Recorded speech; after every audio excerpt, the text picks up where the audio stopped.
Live it up, live it up, live it up, live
Hello everybody, how is it going?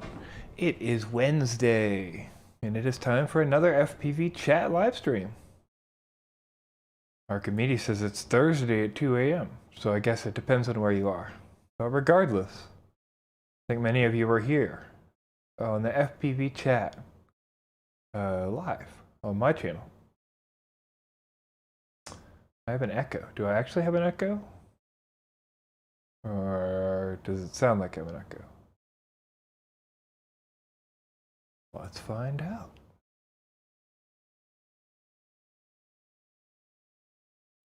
I hear no echo. Okay.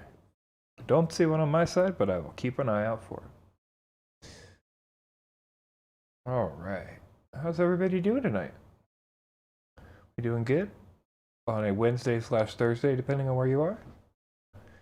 I'm going to go through the chat here. We got BVTV, Steve King, Rodino FPV, Spider Monkey FPV. Houston's in the house. How's it going, man? Big oily guys here. Failsafe FPV, Blythen FPV.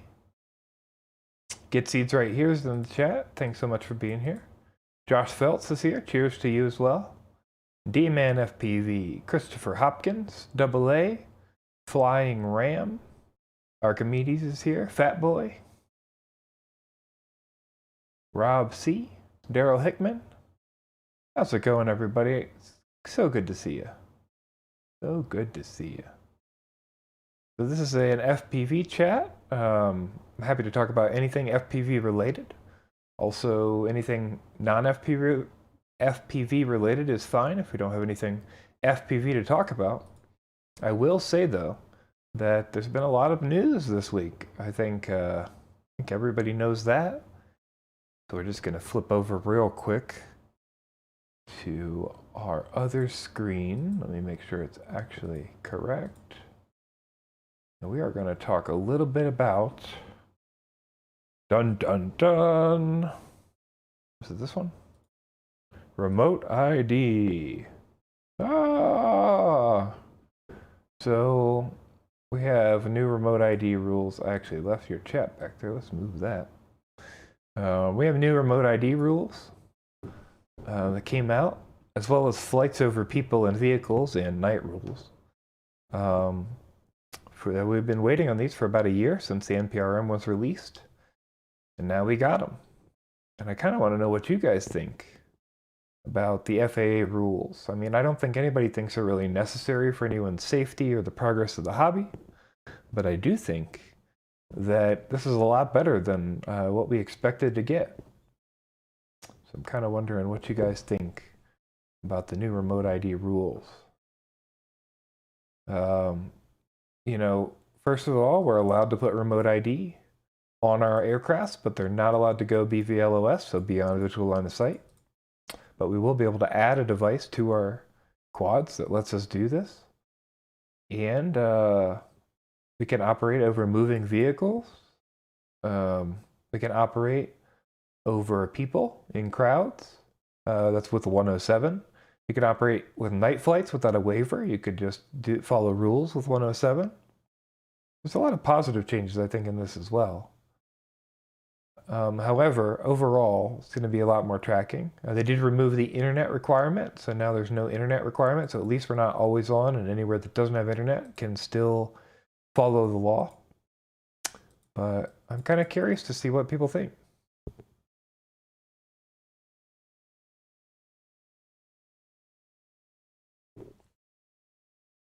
Yeah, it's 30 months before it takes effect. Don Ladd says 2 years. Yeah, 30 months, I believe, is the time frame for that to actually be enforceable.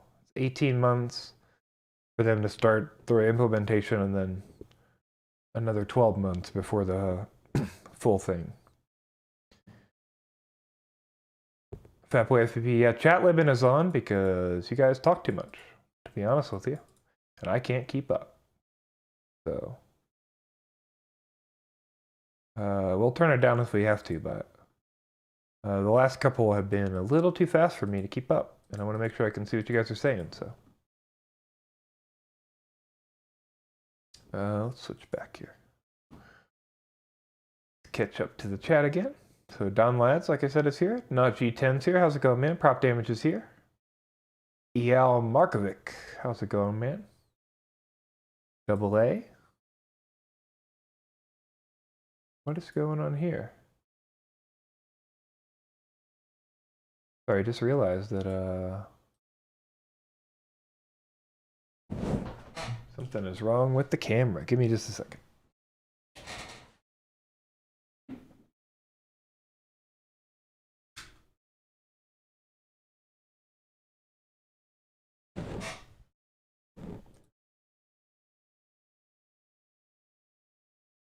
There we go. There's our pup. Okay. It's like something is wrong here. We are fixed. Sorry, now where were we? Let's catch up to chat again.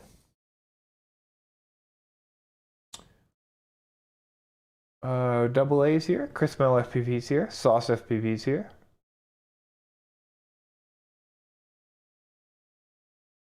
Chuck Toast. Spider Monkey FPV says broadcast is a lot better than having to connect to a network. I hope TBS bakes it into Crossfire and transmits the required telemetry GPS data via the controller. That would be great. It's hard. I believe it has to be transmitted on the drone. Maybe it can be relayed from the drone somehow. I'm not sure exactly what the requirements are for that standard. Yeah.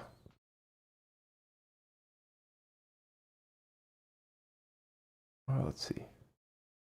June Loco's here. How's it going?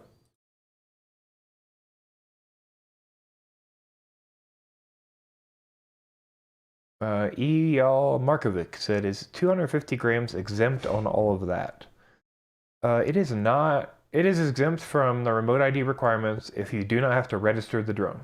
So anything under 250 grams doesn't have to be registered with the FAA unless you use it for a commercial operation. In addition, there's new rules about flying over vehicles or flying over people, or doing, basically those two things are going to not be doable unless you have a Part 107 and do commercial flights. And so that means that no matter the size of the drone, it does have to be registered to do those outdoor commercial flights. So it kind of depends on what you're doing with it.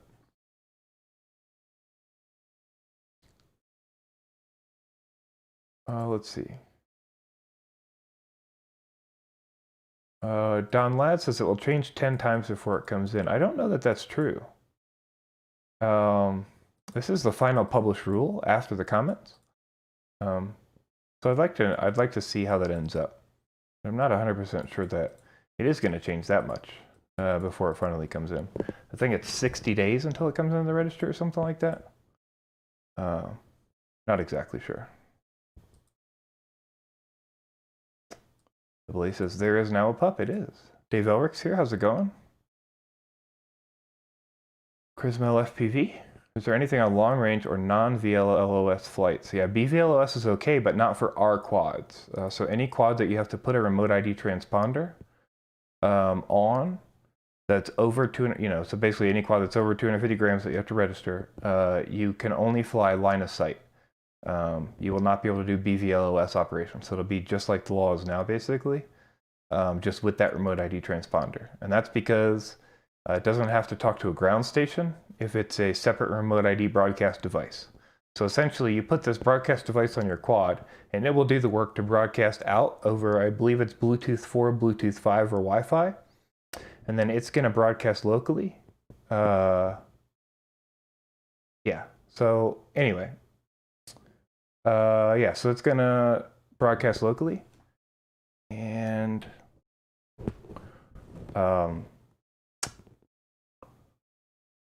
So yeah, Bluetooth 4, Bluetooth 5, and Wi-Fi. It will broadcast locally across the local area, but it only does the takeoff location and the landing location during the entire armed period that the quad is on. So.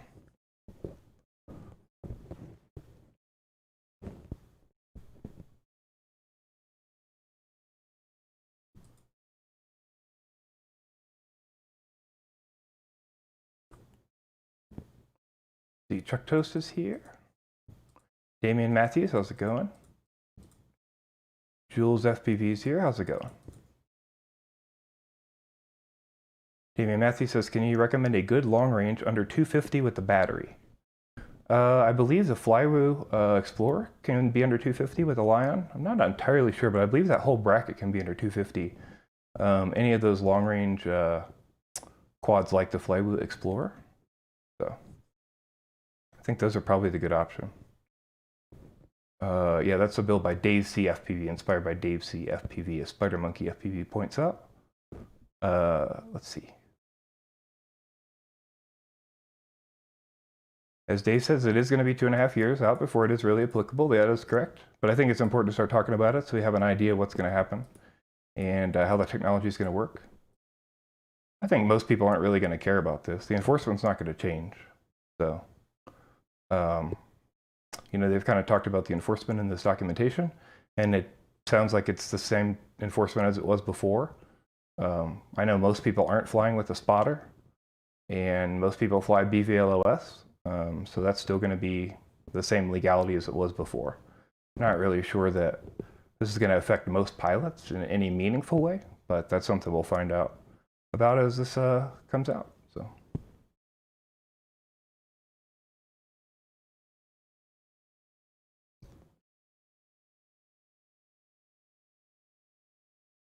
Pretty Fly for White Guys here. How's it going, man? Andy Cooper's here. So if TBS can make a Nano RX, we can make a tiny remote ID shooting Bluetooth for a few grams and not destroy the hobby. It's not super clear. I mean, it does have to broadcast GPS. It has to broadcast an identity. It has to broadcast like a location in space. So it will depend on what they can achieve. I believe they talked about FLARM, but FLARM, I believe right now is a really expensive technology to add to a quad.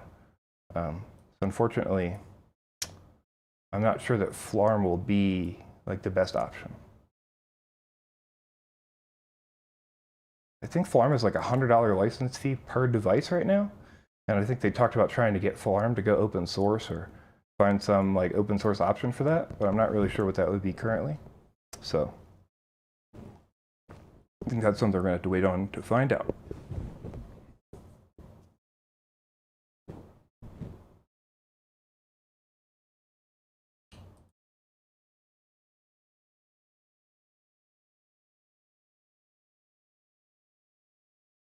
Steve-O's here. How's it going, Steve-O? D-Man FPV, as long as they don't go after retailers. I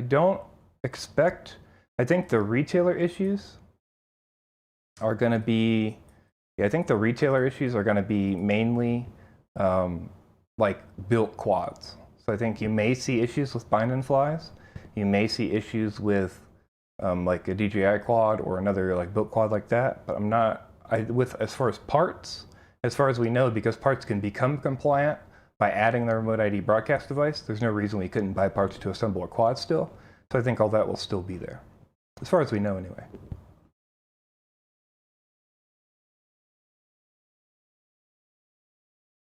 Steve King says, what is BVLOS? Beyond visual line of sight is what that is. So right now, it's not legal to fly beyond visual line of sight. And this will make it legal for any of the pre-built quads to fly beyond visual line of sight. However, any quad you add a transponder to still has to be inside of visual line of sight.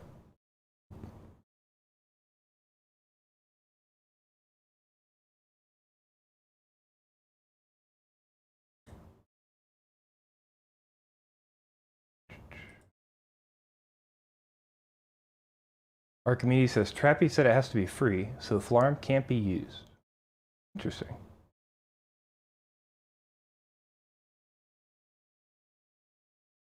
Yeah, that makes sense though. I mean, Flarm is just a really expensive tech, so they definitely are going to have some other source. I believe in the documentation I found that it says ADSB is adequate, but I don't believe you can use ADSB in all situations. The original NPRM said that ADSB was not going to be allowed. However, after comments, they responded to those and are going to allow ADSB in certain scenarios. I don't think we know exactly what those are yet. I'm not a lawyer, so not sure if somebody has interpreted that yet. D-Man FPV says, if you display everything in your OSD that's being broadcast, does that count? No, it's got to be in a packet over Bluetooth 4, Bluetooth 5, or Wi-Fi, from my understanding. It has to be sent over one of those protocols in a packet of information with like a unique identifier and such out to a receiving device.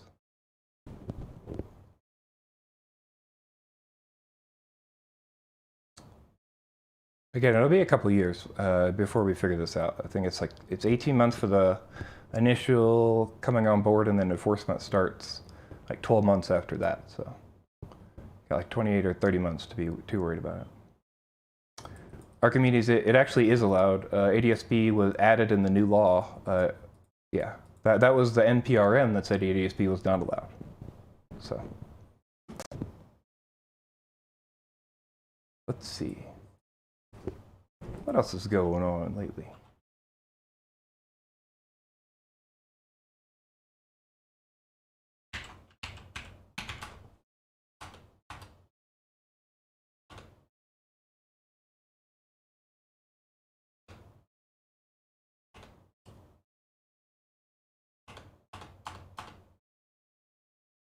All right.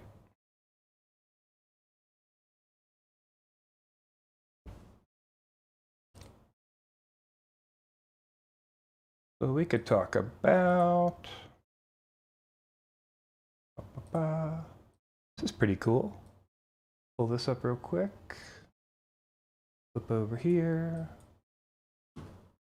There's a new update coming to OpenTX. Not sure when. This is pretty new. But basically, somebody has developed a method so that Windows no longer will try to update your transmitter constantly. Whenever it updates or whatever happens to make it change to better USB, I will say that mine's been pretty good recently, but for a while it was going like every week or so it flipped back. So now hopefully this will be a fix in the next release of OpenTX, and now it will no longer do that if you're on the newest one. Pretty cool. Pretty cool.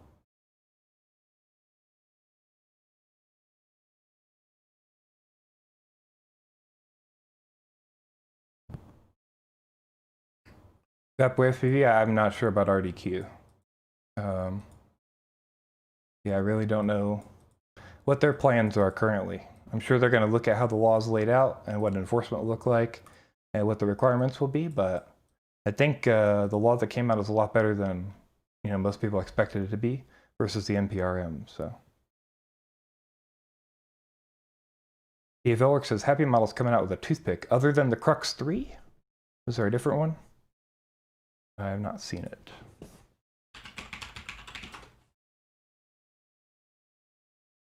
We already have that Crux 3.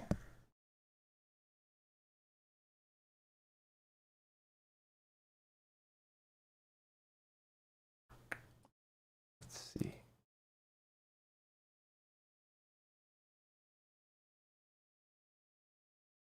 D-Man FPV says, I'm just building as many as I can before it comes through. Then I'll become a recluse and only come back to civilization for parts. I really don't think it'll change that much for most pilots. Again, like most pilots are breaking the law constantly. The only difference is you're not required to broadcast locally from that drone, but just not sure. LCV FPV's here. How's it going, man? Thanks so much for stopping by. We're doing pretty good on the watch time. We're about 3,000 hours so far. So yeah, we're about 1,000 hours away from the super chats. Mouse FPV, new rules are the best case scenario given what was proposed.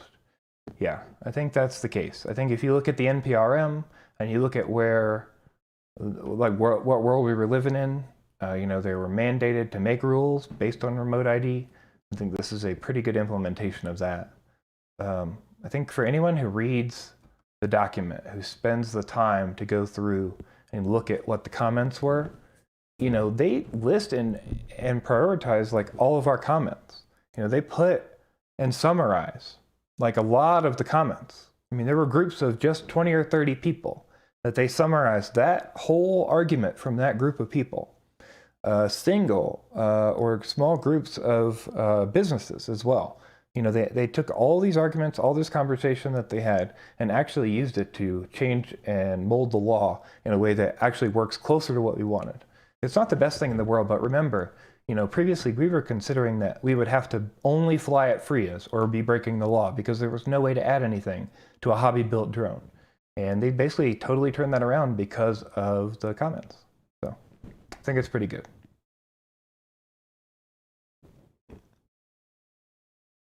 Jason O'Donnell's here. How's it going, man? Good afternoon. 3D printing, design, drinking beer, and putting off mowing the lawns. That sounds like a good day to me. That sounds like a good day to me. Pretty Fly for a White Guy says, man, those hours take forever to build up. They sure do, that's for sure. Take way longer than I want them to take. Steve King says, any news on new DJI goggles? Right now, the rumor is that retailers will be able to order them on the 8th of January. There's no price set in stone, and they're trying to judge demand, I guess, but they're asking for like quantities of orders and stuff, like what predicted orders will be, and I believe they'll be able to order on January the 8th. That's the word I've heard from multiple vendors. I think CatX is saying that. A couple of people have private messaged me with that information, so yeah, it sounds like that's where we're going to be with the DJI V2 goggles. If you believe Osita LV, he said is delayed, but it's hard to know exactly. He said the DJI FPV drone was delayed, so it's kind of hard to know how that will come out, exactly how it's delayed. And he says it's basically after Chinese New Year, so that would be sometime in February. We'll see what ends up happening with that and why that was delayed.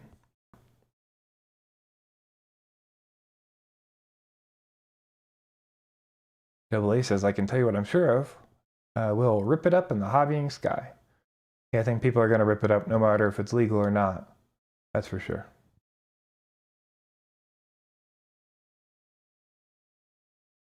D-Man FPV says, so once Amazon drone delivery starts, how long till people start hunting them? I don't think anybody's going to go hunting drones. Everybody talks like they're going to go hunting drones, but I think it's going to be the same as normal. So Johnny J says they got rid of the internet reporting requirement. That's 100% another big part of it. You know, it was totally unreasonable to be connected to the internet every time and broadcast to a central location. That is no longer a requirement. You'll just register your identifier at a central location, and then you'll broadcast that identifier locally around your drone. Anybody with access to that database will be able to check that ID versus your information. So if they're like a enforcer, right, or somebody like that, then they'll be able to actually look that information up. Otherwise, everybody else will see just general information when they do a read on that broadcast, as far as I'm aware. At least that's what we know so far.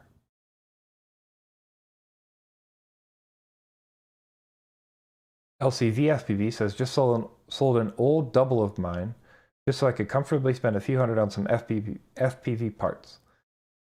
Yeah, it's awesome, man. FPV is definitely an expensive hobby, but it can be very rewarding. That's for sure. JB Rockets here. How's it going, man? Fatboy FPV. FA will have a hard time enforcing. I believe it is mainly to be able to find commercial people and keep them in compliance. Yeah, for sure. I think that this is more about like having a law in the books, finding ways to get people in trouble if they need to, that sort of thing. Like feigning enforcement, you know, feigning, making it look like they're taking care of things, but I don't think there'll be much enforcement. Just like there isn't much enforcement now, there's only enforcement, you know, when they need to do it. Like the $182,000 fine guy, you know, when they feel like they need to make it happen, then they will. So LCV FPV says, by bad, I meant dirt bike. That makes more sense. Much more sense. Prop Damage says, shooting or intentional damage to any aircraft, including drones, is a felony. I don't see many people taking that risk. 100% agree with you. I absolutely don't see many people taking that risk. Like at all. So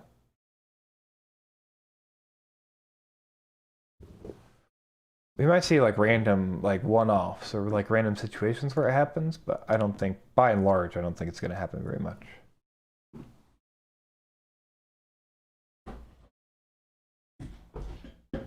So I have something pretty cool I'd like to show you guys. I received this in the mail today. This is a book by a guy named Christian Malika called FPV Flight Dynamics. It is kind of a love letter to old video game manuals, like N64 era video game manuals, but it's a manual about FPV and like things about FPV, how FPV works. There's 220 full color illustrations in this book. It's really impressive. I mean, it's really impressive. And he sent me this to check out. It's kind of a passion project. You know, he even drew like the Betaflight rates screen so you can understand how that works. And he explains rates and how rate curves work. He explains how to solder, what good soldering should look like, how quadcopter motors spin, what an MMCX connector is. I mean, it's just really cool. It's really neat. Shows like a general, like what a race course looks like and how gate ordering might work and such. It's very, very neat. Very neat indeed. I just wanted to point that out. It's called FPV Flight Dynamics by Christian Malika. It's available on Amazon. Definitely want to support this guy because this is pretty freaking neat. I mean, it's like a coffee table book. You know, it's like what the same quality you would see in a coffee table book. Check that out. That's crazy. Pretty awesome. Pretty awesome. It's a little expensive. It's $50, but you can tell like the work went into it. I mean, it's 280 pages and it's pretty thick. So, full color.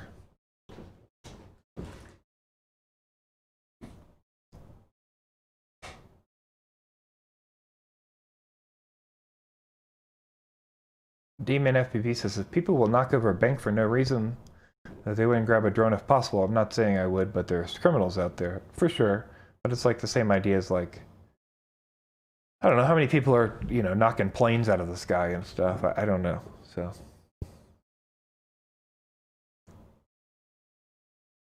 We shall see. Andy Cooper says it's an offline Bardwell playlist. Yeah, kind of. It's really interesting.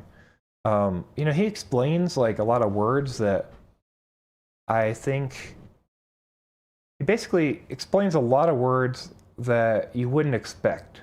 So, like he says like all up weight, which no book that most things aren't going to explain like what all up weight means in a quad. Or thrust to weight ratio, like in this context. You know, he goes over and he defines the phrase flow and explains what flow is and how freestyle works and, you know, dynamics to racing and how to pull out of a yaw and stuff like that. So it just seems super interesting to me. Maybe like a good gift. It's unfortunate it's after Christmas. But it seems like a really good gift, or maybe something for new people to check out. I'm going to go through it. I'll probably put up like a review or something of it at some point, just because I want to like dig through it. Yeah, it seems pretty neat. So, Archimedes says, as the U.S. laws don't concern me, I want to ask if you have a Nanohawk or are planning to buy one. I want something for indoors only, and people are convincing me to get Mobula 6 or fly my Tiny Hawk instead. Tiny Hawk seems really good for indoors. I really enjoyed it. That's what I learned on, was a Tiny Hawk. And a Mobula 7, and then I moved to a V-Brain brushless and a Mobula 6. I think if you want to do racing and like get competitive, I think you do 65mm. Mobula 6 is probably the best way to go. The Nanohawk seems cool. I just think, you know, it doesn't really have prop guards. So the props can get damaged by crashing into stuff.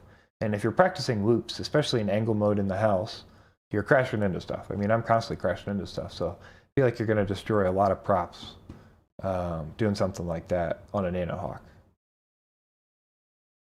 I would probably go with, Mobula 6, B-Brain brushless, Hummingbird F4 Pro, something in that vein.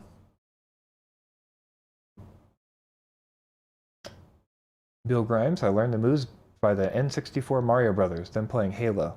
Works with yaw control and flying smooth. Yeah.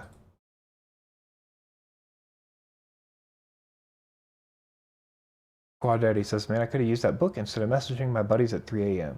Yeah, there's some stuff in there that really does, it's really cool. You can kind of look up terms and go, what does this mean? And then you're not at the will of Google. Sometimes Google can be a little rough, and this is more targeted and is meant to speak to someone who doesn't necessarily understand that much. You know, it explains an Immelman and shows you how to go through an Immelman and how to pull out of an Immelman and stuff like that. So.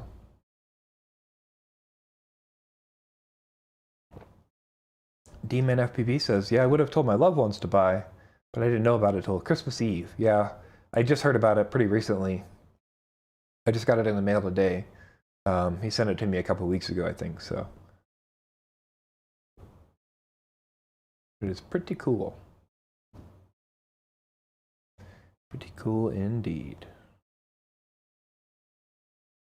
There's Henry. Oh, look at him. Okay.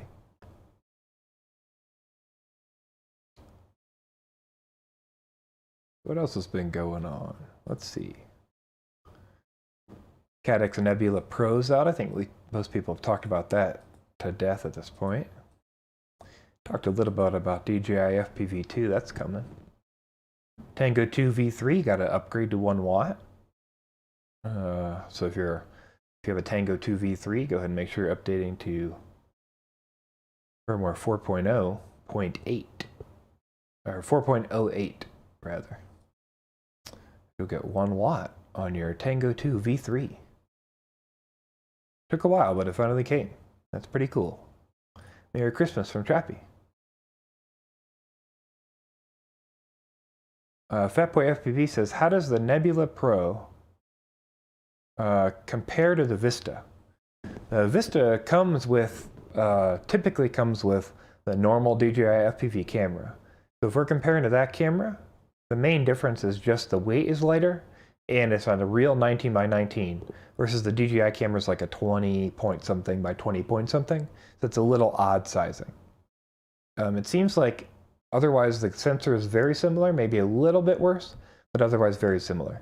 If you're talking about the Nebula cameras, like the Nebula Nano and the Nebula Micro, it seems like this is much, much better, almost on par with the regular DJI camera. So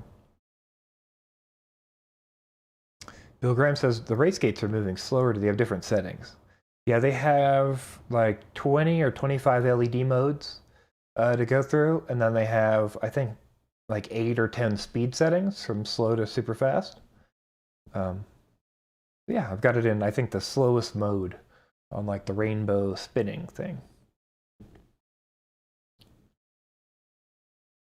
D-Man FPV says, what's with the Eachine Vista for $90? I don't know, they probably didn't sell that well because people didn't really know what they were. But the Eachine Vista is just a Cadex Nebula Micro rebranded as an Eachine camera. So you're basically buying a Cadex Nebula Micro. It's probably the V1. I don't know that Eachine had the V2s. So it's like the worst Nebula picture. But you're basically getting a Vista for $90. So it seems like the price is pretty similar. If you just buy a separate camera plus that, and then you get a free Eachine camera, but you've got to wait on that shipping. So Family Guyver says up to 1 watt now on the Tango 2. Yes, only for the Tango 2 V3 PCB, because that has the new components in it, like the MicroTX V2. So the Tango 2 V3 PCB, you can go on TBS Agent X, enable beta firmwares, and install 4.08. That will give you 1 watt on your Tango 2 V3. Ego Death says, any idea if the DJI V2 transmitter will be sold individually or with the full bundle? I do not know. I don't think we know yet. At this point, I would guess it will be at some point. I just don't know when. But they sold the first one, piecemeal, but they didn't have a drone to sell it with. But yeah, I would expect so because it's still going to bind, as far as we know, with all the V1 equipment. So you would want to be able to buy it individually. Don't know for sure, but we would expect that to happen. Fatboy FPV says, yes, that is what I was wanting to know. If they get it right on the Nebula Pro, I didn't want to order any in until they fixed the problems with the picture quality on the Nebula. Yeah, the Nebula Pro is definitely order now. If you look on YouTube, there's a bunch of great reviews on the Nebula Pro as well. People comparing it with all the different cameras. So, seems really good. Mouse FPV says people really need 1 watt on their radio connection. What on earth are you doing for video at that kind of range? I think the people doing true long range are doing 1.3 gigahertz, but I can't tell you why people think they need 1 watt on their current Crossfire. Does not make... I don't think most people are going to outfly even 500 milliwatts, but maybe you can.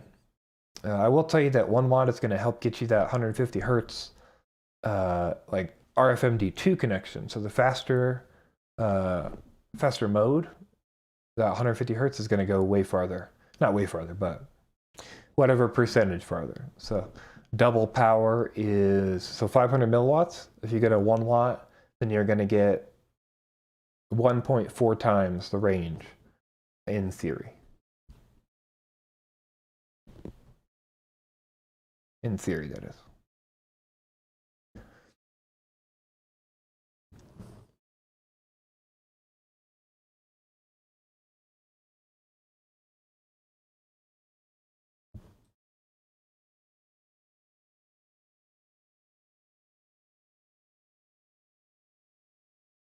All right, let's see. What else is going on?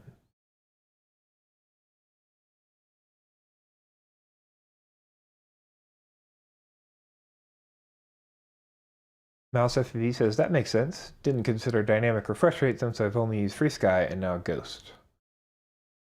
Yep. Andy Cooper says, Spice OG makes it okay today. Awesome. I don't know that I'm familiar with Spice OG. I wonder what Spice is. I don't know that cut. Mark L. Millimetrico says, hi, with the CADX Vista in 50 megabit mode on 500 milliwatt, I only get about 25 megabit shown in the goggles. Down on 200 milliwatt, I get 50 megabit. Do you know where to search the problem? The only Vista issue I know of specifically with like dropped megabit like that is going to be with the connection to the camera or to the VTX. Normally it happens on the VTX side, so maybe I would recommend just taking your little VTX top off there and reseating that connector, making sure it's seated really well, the bar's in, and then you're screwing it back together, and just see if that makes any difference. However, you should be getting, 50 megabit on 500 milliwatt for sure. I'm trying to think of what else would cause that. Overheating possibly, but you should see that. Maybe try to turn off low power mode. Maybe you didn't notice it did that, but I believe it should be lower than 25 in low power mode. So, Piranha 32 points out, optimizing antenna location could give much more than increasing the power. 100%. I think the most important thing is antenna type and antenna location for most pilots. That's for sure. And the guy says, helpful with penetration at 1 watt if flying in a metal structure, right? I believe so. I think at some point, though, you really get diminishing returns on increased power in a multipathing situation because you're multipathing. And so you're just actually creating more noise, but definitely not a pro on that one.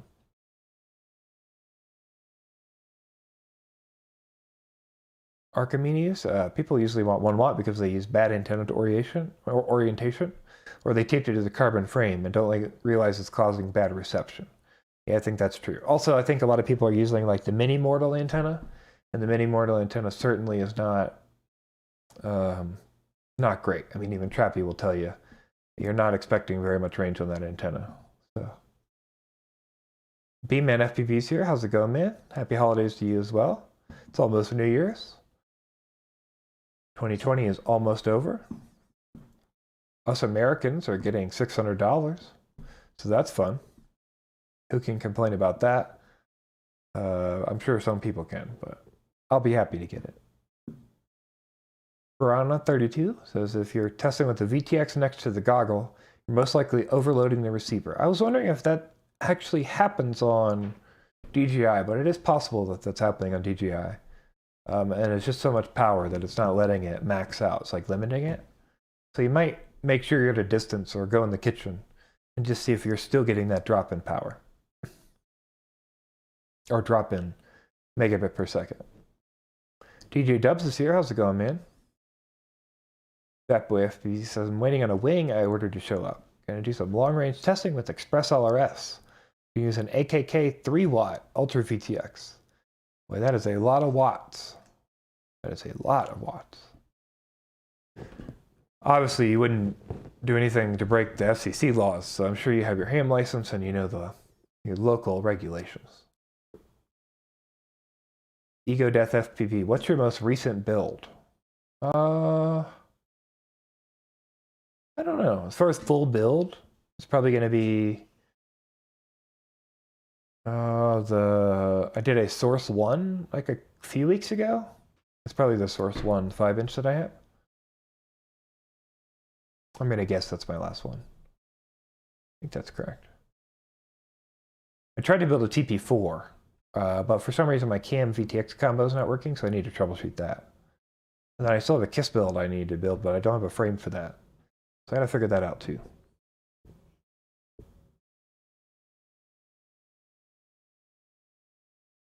Fat Boy says I'm building 3 Chimera 4, 2 long range, and 1 freestyle. All will be available on my site soon. And a partridge in a pear tree, I think. What fits there. D-Man FPV says, thank God 2020 is over and I start the new year with $600 in quad parts. Nice, man. That is awesome. Devo says, I'm thinking Tango 2. Tango 2 seems to be a super solid option. I really hope we see the Mambo. We know there's another TBS radio in the works. There should be a full-size radio. Rumor is it has tracer in it, and Mr. Steele has been testing it because he likes full-size radios, but it's hard to know that for sure. I haven't seen that confirmed. I do know that there was a push to OpenTX. I believe it was OpenTX or maybe FreedomTX. A pull request, that is. And it included Mambo as a radio inside of all that information. So we do know at some point the Mambo is a real radio. And that will come. I think I'm kind of waiting out for that. Waiting on for that. I think I'll probably buy a TBS full-size radio pretty quick. Actually, I'll wait for the V2, or the V3. But as soon as I feel like they've made the last revision, then I'll probably hop on it.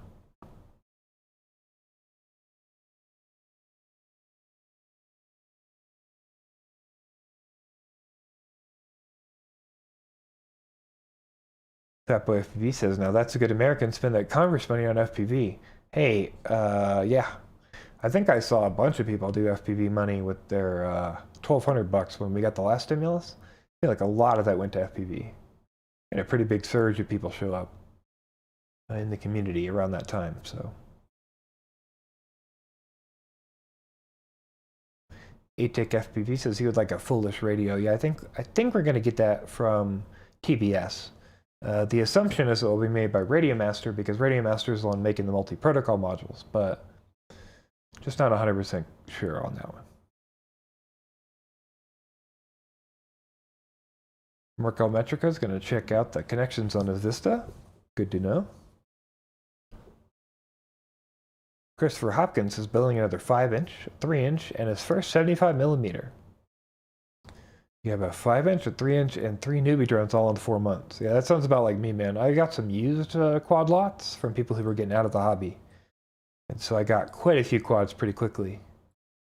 And I got a big batch of Whoop stuff from a guy who was just getting out of Whoops and needed some cash, so. I don't think it's bad at all, man. Worst case, you can flip them, but it's good to have a bunch of quads around. I like being able to take all kinds of stuff to the field and be able to fly, whatever, you know.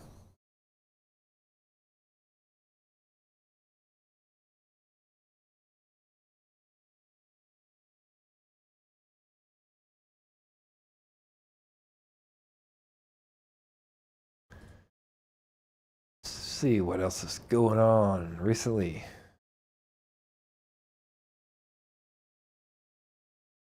I think I talked about this last week, but I'll show this briefly. This is pretty neat. This is droneweatheronline.com. This is similar to an app. I think people have UAV forecast on their phone. This is a pretty cool little app that can do it from your computer. And you can set a time that you want to fly and look at what day is going to be the best to fly in. And yeah, see the ratings of stuff. See what time it is. See the, so it's 30 degrees. We're going to give that a rating of 1. So they give you a score for the flight.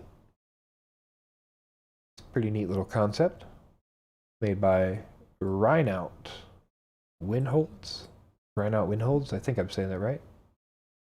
Pretty neat little tool.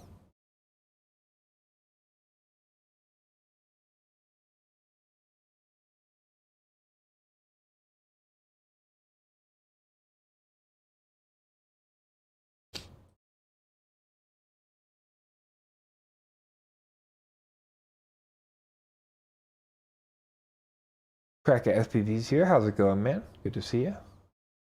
Jack Toast says, I spent the whole 1,200 on drones in 1 day. Nice.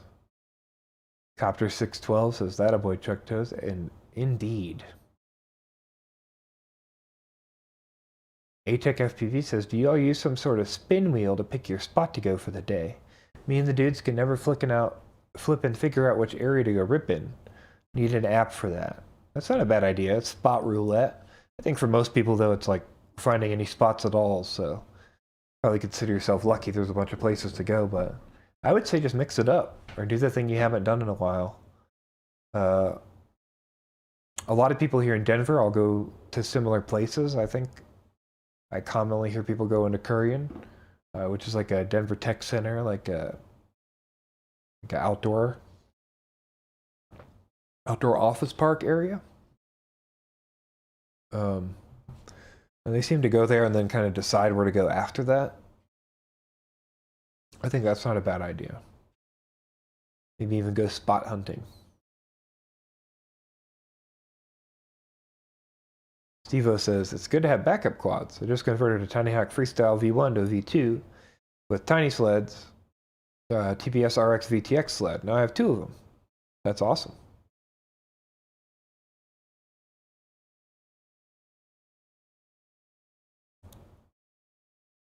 Fatboy FPV, even though I enabled links in my chat, for some reason people still cannot post links. So I'm not able to approve that chat post with a link in it. Don't really know why. I have edited that multiple times now. So unfortunately, no links for the time being. Fatboy FPV has fatboyfpv.com/maps, where he's trying to make his own spot locator. If you want to go check that out.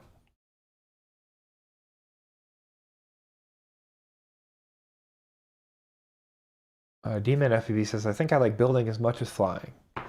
Yeah, I think I've ended up liking building more than flying, just because you at least know you can build and you know what's going to happen. Flying is a lot of like, hey, let's get up in the air and then immediately have 8 problems, or we forgot batteries, or nothing charged, or the IR is weird on the cell, or one of the cells is broken, or all those kind of things. So.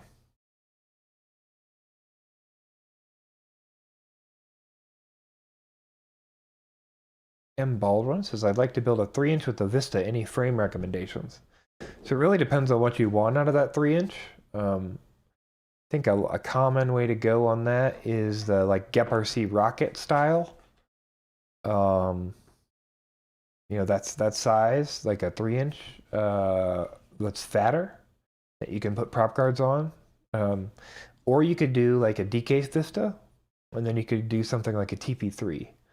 I think that's also a decent option, and with the D-case Vista, you start to get down to a weight that I think is pretty reasonable. Maybe that Cadex Nebula Pro and a D-case Vista would be pretty awesome.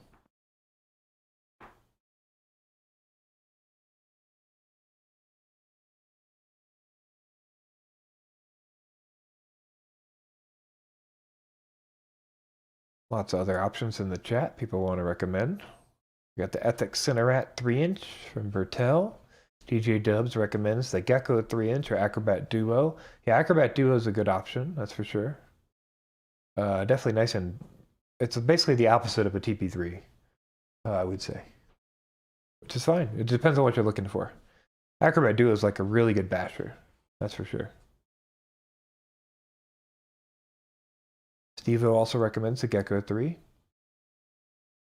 D-Man FPV says, I just spent a day locked up in a hotel room and built 2 quads. That's an accomplishment. Sometimes it's hard for me to get one out in a day, because some shit doesn't go right, and then you're like, I don't want to deal with this.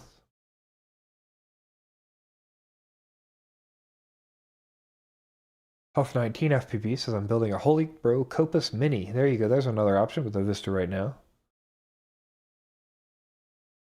Sean Stokes says the Racer X Twig XL or the Tiny Trainer. Those are both great options as well. I would say both those are more like a racing option, especially like, I mean, they can both be fun freestyle too. That's for sure.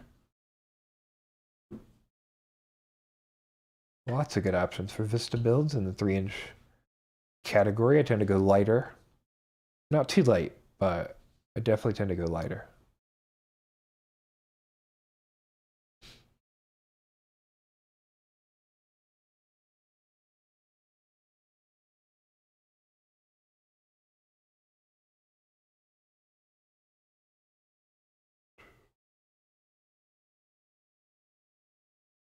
What else is going on?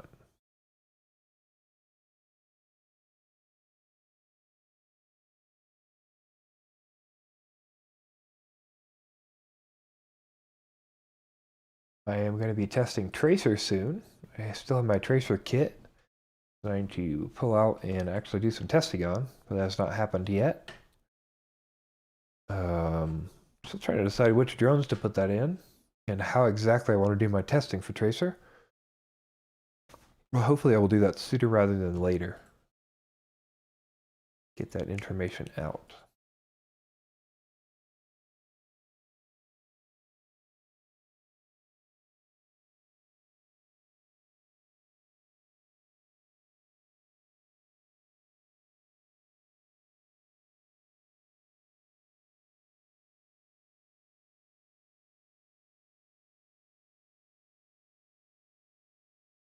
Kraken says, I get sidetracked into something else like 3D printer, stuck messing with OBS. It's a struggle sometimes. That is indeed the case. Abraham says, anyone else spend a lot of their build time just staring at the parts sitting on the bench trying to think how they'll best fit together? Sometimes, yeah, it just depends on what I'm building. Especially those new builds, though. It's definitely like a, where do I want stuff to end up and how will stuff fit together? That can be a lot of fun. Huff19 says, yeah, that's one of my favorite parts of building, the engineering. John T says, smash that like button. I'm not going to say you got to do it, but John T told you to do it, so it definitely helps out the channel. If you do hit that like button, I believe they recommend it to more people. Slow Entropy says, can Tracer run okay on a QX7? It's going to be the same thing as Crossfire. So for the older QX7s, the ACCST QX7s, you will need to do the inverter mod to make sure that telemetry works properly. If you're on an Access QX7, you do not need to do that mod. Copter 612, how's the snow in Colorado? I hate flying and eventually crashing in snow. Yeah, it can be a real bummer. We have snow most of the time during the winter. Right now it's not too bad. But most of the time it's going to be wet. Even if it's not snowy. So most people are just conformal coat, and it's pretty safe.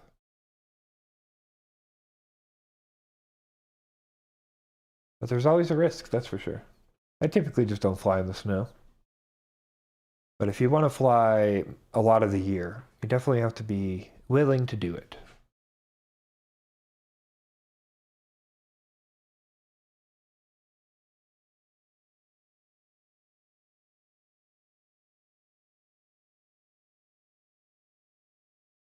Steve King says, recently built an iFlight DC-5 dead cat. Not sure if it's for freestyle.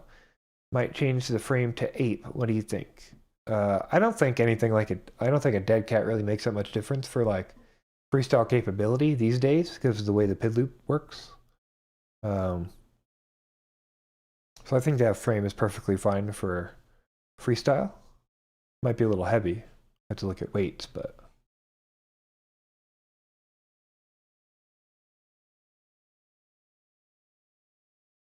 So Entropy says, yes, I've done that mod already. Works fine with Crossfire. Then yes, it'll work fine with Tracer. No issues. It even uses like Crossfire protocols and Crossfire information. Steve King says, sorry, Apex. Apex is an expensive frame, but definitely a quality frame. It's kind of just dependent on how much you want to spend and what you want to do. But I don't think I would just change it out just to change it out unless you think it flies poorly or there's any issues with it.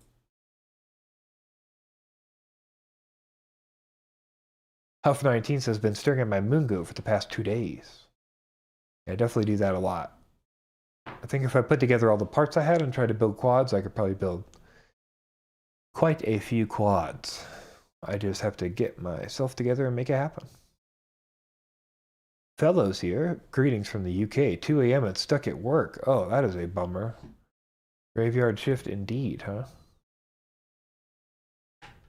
Sasha says, any hints on what to look for if 2 of 4 ESCs on a Whoop AIO board don't show up on any of the BLLES configurator? Does the wrong Betaflight target also affect BLLE configurator? Yes, it does. If you somehow flashed the target and then you had this change, it can 100% make the difference. BLLE connects through something called Betaflight pass-through. And the only way that Betaflight pass-through works is if Betaflight knows which wires the motors are on. So you need to make sure you flash the correct target to get the all 4 of the motors correct.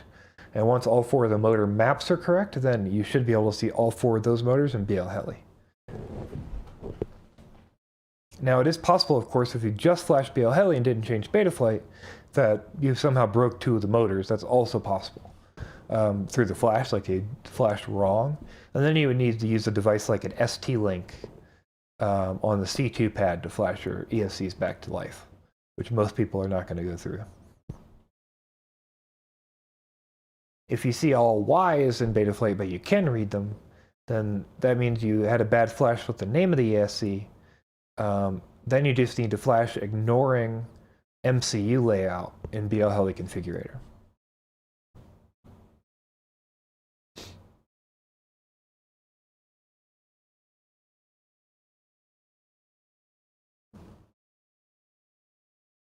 Oh, hostage 0113 donated 420, man. You rock. Thanks so much, man. I really appreciate it. That's awesome, dude. 420. I need some kind of button I can hit where all the lights go crazy and stuff. We'll figure that out, because this is a Philip Hue light behind me, so I'm sure we can come up with something. I'm sure we can come up with something.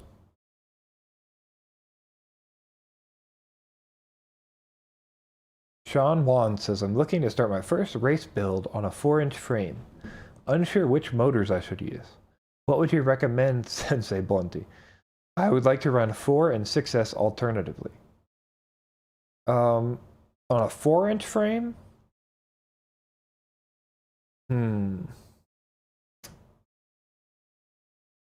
Depends on the frame, let's say that. If you're doing a race build, I don't know that I would go 4-inch. I'd probably go 3-inch or 5-inch. And then the options like get really like way better. The 4-inch, man, I don't have a great answer for you. Probably like a 16 something, I'm gonna guess is the right size. But I don't have a great answer for a 4-inch race build. It's not something I have any experience with at all.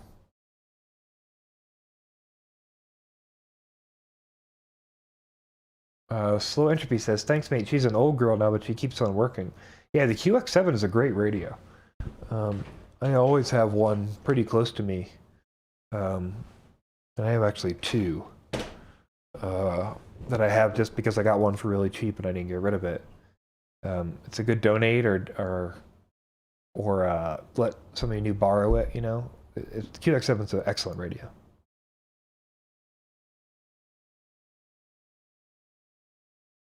Prop Damage says, love building. My next build will be digital when V2 goggles come out with the Moongoat frame. That's awesome. Yeah, V2 goggles, I think I told people earlier in the stream, vendors are expected to be able to order the V2 goggle on January the 8th. And that's been confirmed across multiple vendors. As to when they come in or when they'll be for sale, I'm not 100% sure on that, but it does sound like they will be at least on order on January the 8th.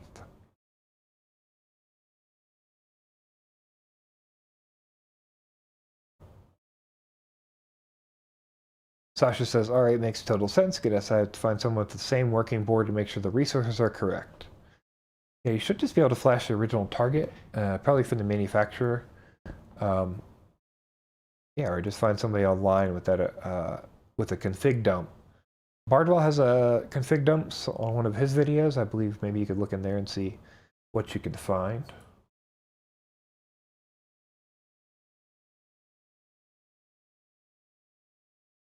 Let's see.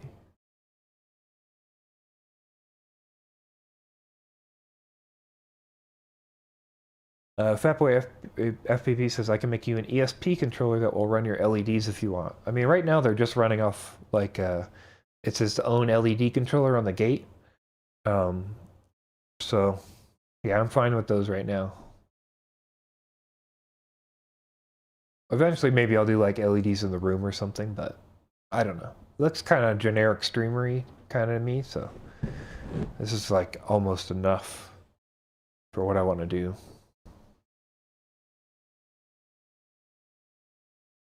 And yeah, I just have like I literally have one bulb that's a smart bulb, so a Philips Hue that's above me.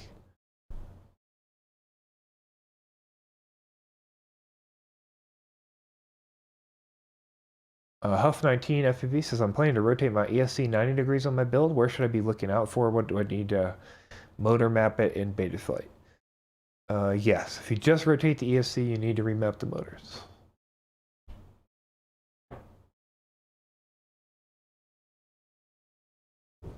That is in beta flight.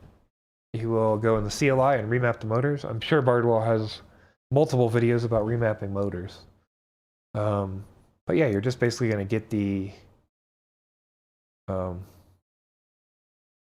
you're basically just going to get the small board. Sorry. You're just going to type in resources in CLI. You're going to print out the 4 motor locations. And then you're going to change the motor resource map to be to the correct motor based on its orientation. Yeah, once you get your head around it, it's pretty simple. But you will definitely need to do that for that quad. So.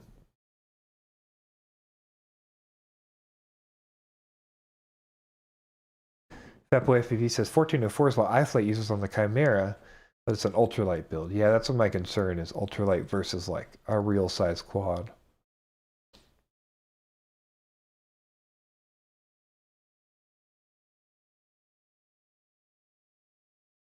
Fellow says, after changing FC, I can't get my GPS and Betaflight to show up.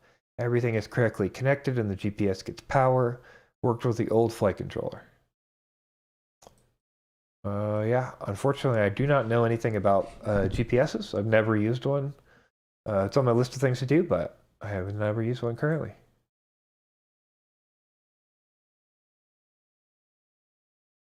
I cannot help you there. I think I have a BN220 in a box from HGLRC when I ordered one of their kits.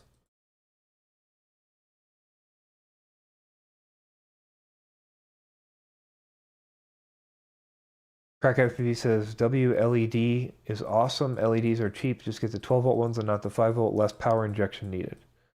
Yeah, I might do that one day, but again, like, I don't know. It just seems...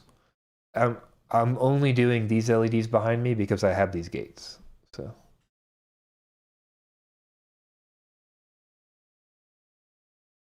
Copter 612, I watched WW84 stoned on the couch. At one point I woke up and Christian Wig was on some kind of Whoville-looking cat. All right. Wonder Woman 84, I guess. I don't know anything about Marvel or care about anything about Marvel, but sounds interesting. Just Because showed up. How's it going, man? LCV FPV says GPSs are super simple. I'm sure they are. I've just never done them. So, just never done them. Jess Vasquez is here. How's it going? Dan Richmond's here. How's it going, man? Solo FPV wants to point out the Catalyst Machine Works Bang God 3-inch.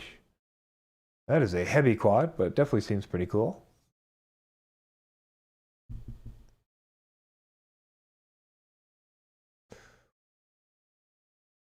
Everyone is pointing out like the obvious stuff, which is TXRX and GPS was on the correct UART. Like, I basically didn't point that out because you said you had it working on a previous build, like on the same, on the same quad. So I assume there's something else going on. He says, yes, TX to RX, RX to TX, correct UART and ports tab, tried 3 different UARTs in the same thing. So it's got something going on.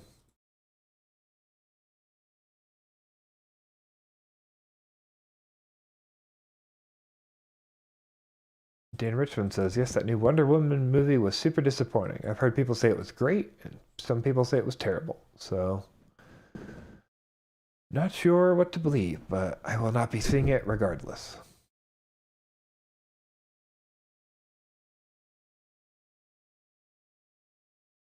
Aber the Hand points out you could also reorder your ESC plug header instead of changing the map in Betaflight, but I actually think changing the map in Betaflight is faster.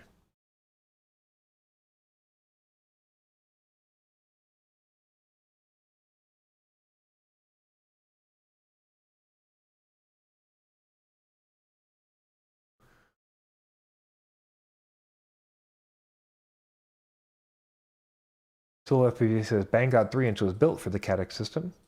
Yep, it is just a heavy ass quad. It definitely was. I think I'd probably go with an Acrobrat versus the Banggood. Richard's here. How's it going, Richard? Good to see you. Private Island FPV's here. How's it going, man?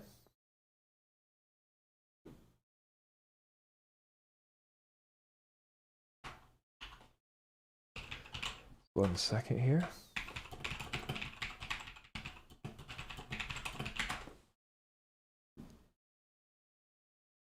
Fellow ordered the new TBS M8 to see if it'll work. Just to swap it out. That definitely works.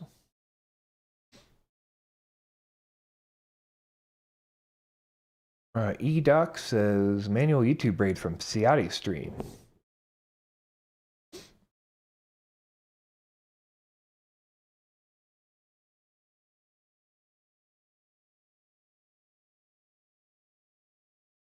What was Ciati up to tonight? Saw something about some whooping going on over on that stream.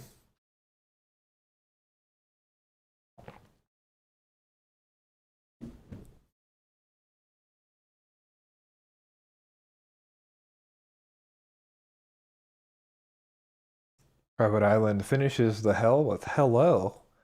Makes a little more sense. Hello, how's it going, Private Island? Demon FPV says, love my Acrobrat.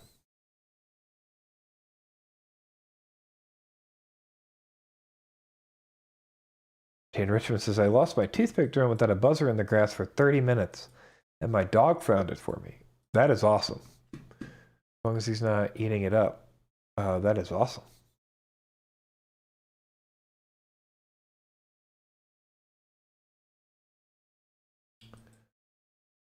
Crack FPV says, TBS and RDQ GPS UART wiring are backwards. Found that out the hard way. Yeah. Oh, it might be worth... It might be worth actually switching to like the TX and the RX and just try and see if the TX to TX and RX to RX works, and maybe it was like mislabeled and you didn't realize it the first time. Private Island says slow mode made me wait. It did, because last time I had 80 people in chat, I could not read the chat because it moved so fast. And this time, there's not much movement at all, so it's hard to know what to do. It's hard to know what to do. That is a fact.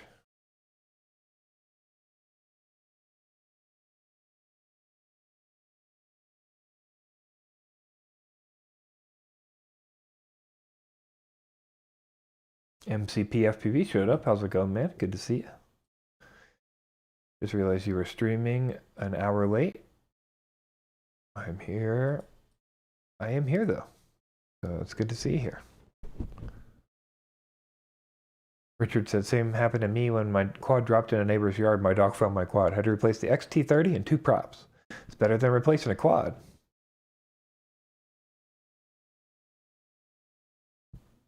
B-Man says, slow-mo keeps Blunty on top of it. Otherwise, he's like Ciati behind. Yeah, I felt like a lot like Ciati my first few live streams because I was trying to catch up. So this definitely helps out quite a bit. Payne FPV's here. Finally, I get to catch a live stream. Awesome, Payne. Welcome. How's it going, man?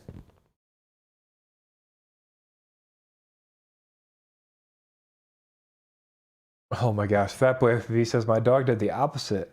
Took my Beta 65 outside in the snow, and I found it there after it melted. Chewed on a bit. Oh, brutal. Brutal indeed. Russ is here. How's it going, man? What's your favorite 3-inch freestyle frame with a top-mounted battery? I guess that would be, I mean, the only one that I fly that's a 3-inch freestyle frame with a top-mounted battery is a Micro Alien. So I guess I have to say a Micro Alien. I can beat the shit out of it, that's for sure.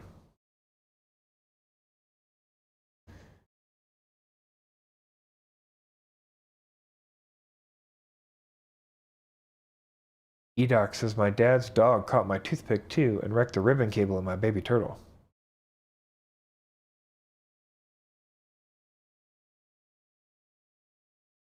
Nefrain's here. How's it going, man? Good evening, Nefrain. D-Man's got a split for a couple, but he will leave the stream up. Thanks so much, man. I do appreciate it. Tyler Harris is here. How's it going, man? Good to see you.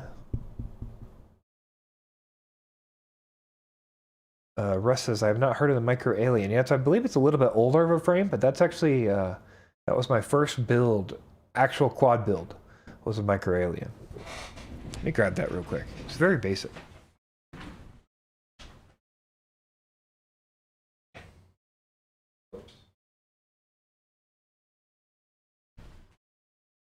Well, there's no top on it, so I guess that's part of it. But this is the Micro Alien. Arms are really sturdy. There's a lot of carbon. They're nice and thick. They feel really solid. They're easy to replace. You can just screw them off and replace those arms. Yeah, 20 by 20 stack in there. This is a Talon F7. So. Wind Dancer 3028s. They break up a little. They break a little easy, but I do like them.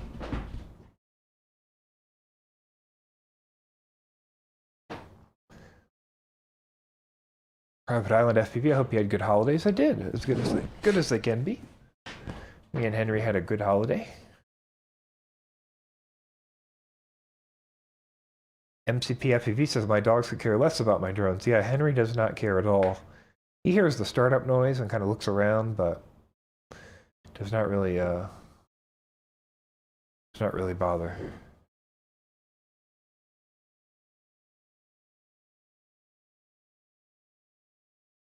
Dan Richmond says, just got the new Toothless 2 put in my 5-inch Martian. Can't wait to try it tomorrow. That sounds awesome, man. Toothless 2 seems like a pretty awesome analog camera. I think that was going to treat you pretty well.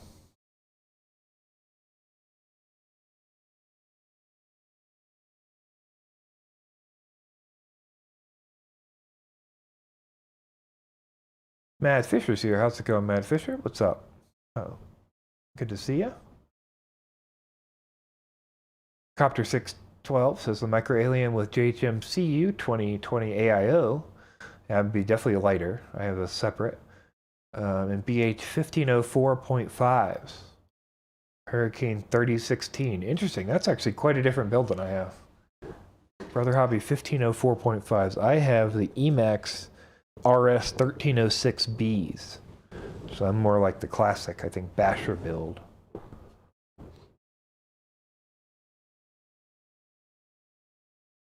Tyler Harris says, this isn't me. It just has the Wind Dancer shatter instead of bend. No, I think if you beat the shit out of the Wind Dancers, they just break. So that's unfortunate, but it is the case. They fly so good, though. They fly so good.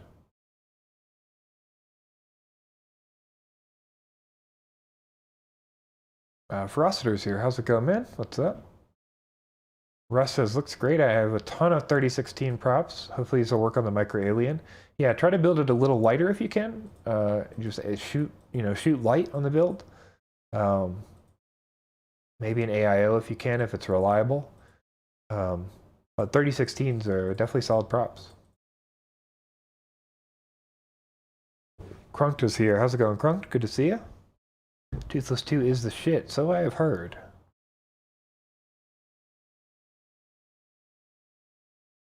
Pain FPV says, does anyone else grab those $10 5-inch flyby frames from Newbie Drone? Flyby frame. Is that old frame? I think so. Yeah, this is the one we looked at last week that I said not to order.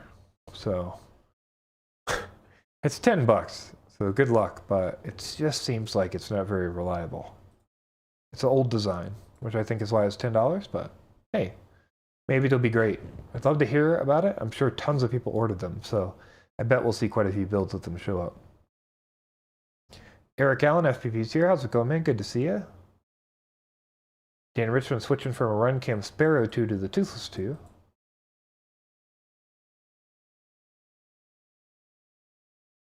Mad Fisher also likes the Toothless 2. Excellent camera. Good to know.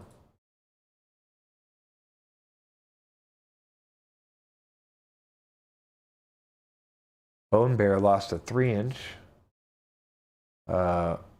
I broke the pins between the FC and the ESC when he chased a 3-inch for the full 4-minute flight. Some dogs do not give up until they get it. Some people need to train their dogs, but hey, what you gonna do?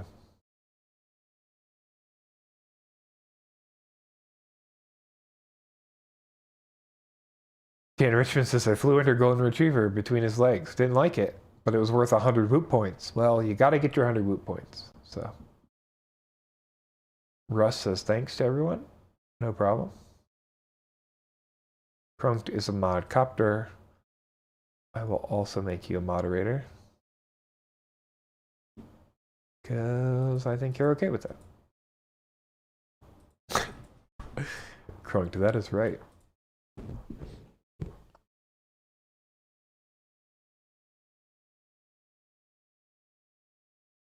Richard says, yeah, it's a top plate arms with metal body. Yeah, pretty much. Crack FPV, yes, this is a $10 framework, $200 in parts. Yeah, that's the question I have too. Ken FPV says he'll do his best with them. They look different, so he figured I'd try them. Yeah, I mean, hey, maybe it'll work out.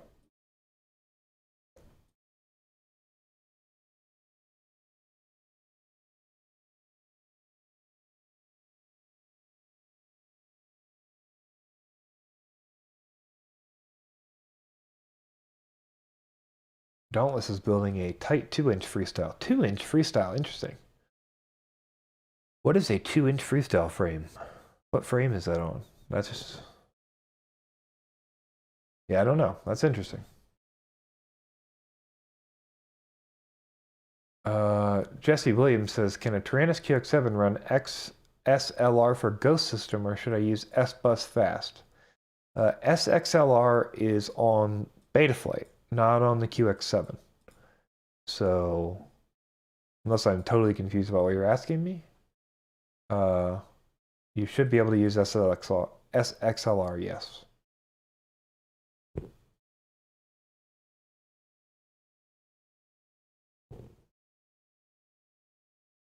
Eber the Ham says, I just bought a few Rattels, but I'm wondering if I should have bought the T-Rex. The T-Rex is pricey, but people seem to like it. The Rattels are excellent cameras, so I can't imagine you went wrong buying a Rattel.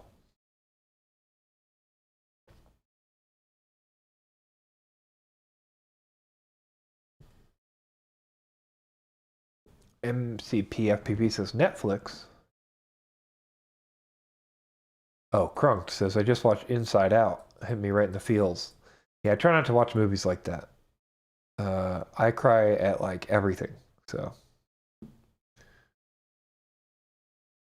Like everything. I'll like watch a sitcom and I'll like cry at the plot of the sitcom. So I cannot watch movies meant to be any kind of way, emotionally speaking. It just doesn't work out well. Crunked has given money to the evil Disney Plus overlords.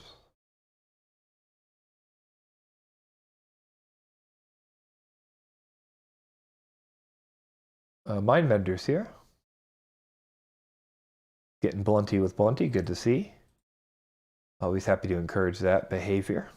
For those of you of a reasonable age, that is.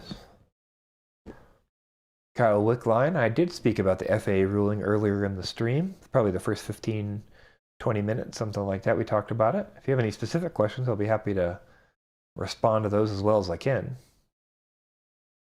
Prop Damage says their Newfoundland does not do much at all when it comes to the 5-inch and the Whoop. Bastion Sonderman asks if there's any news about DJI Goggles V2. The only thing we know currently, that I know currently, is just that vendors are supposed to be able to order the DJI V2 on January the 8th. So as far as time frame or when it will actually come in, we don't necessarily know, but multiple vendors have confirmed it should be orderable on January the 8th by them.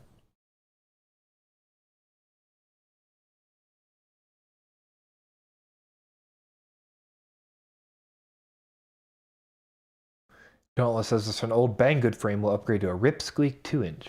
Interesting.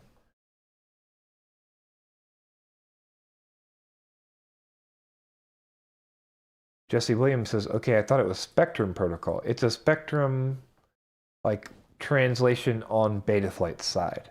So it just uses the same protocol Spectrum does to communicate to Betaflight, but the communication from your radio to the actual unit is not the same.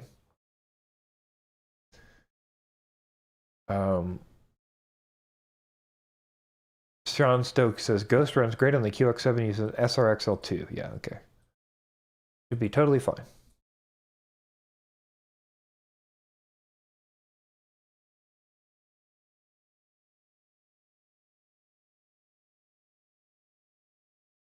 LCV FPV says Ratel isn't much worse than the T-Rex, and the Ratel is a lot better at night low light.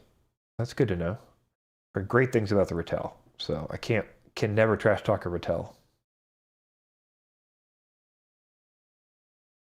EDOC says the only big difference I know between the two is the T-Rex is a 6 millisecond latency, whereas the Ratel is an 8 milliseconds latency. Probably not something anybody would notice, but good to know. Private Island asks, do mods have to wait 59 seconds? Probably not. I would guess not.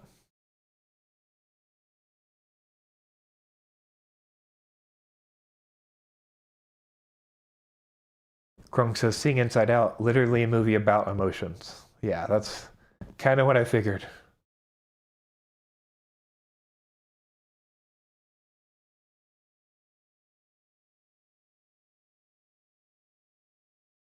Yeah, Krunk has tested it for us. He does not get timed out. So, something to know.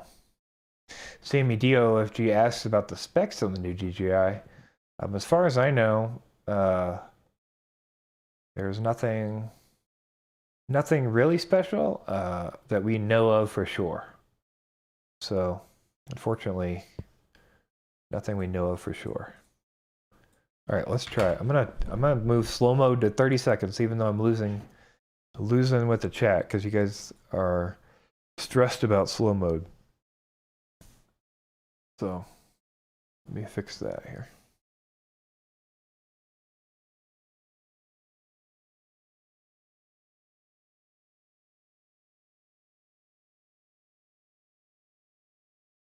MCP FPV said, so yeah, sorry. Sammy DOFG asked what the specs are of the new DJI, and MCP asked the price. So as far as we know, we do not have a price. The price is supposed to be around the same as the V1, but vendors have not been given a price. They've just been asked for a quantity of order from what I've heard. So they can judge like an idea of how many they need or something. It's not very clear. Yeah. And then as far as specs, we think there's going to be HDMI out. It could be better screens, but we don't have any confirmation of that. It probably has Wi-Fi updates, but we don't necessarily know that for sure. It was licensed for 2.4. So unfortunately, I think we just have to wait to find out what it's going to be like.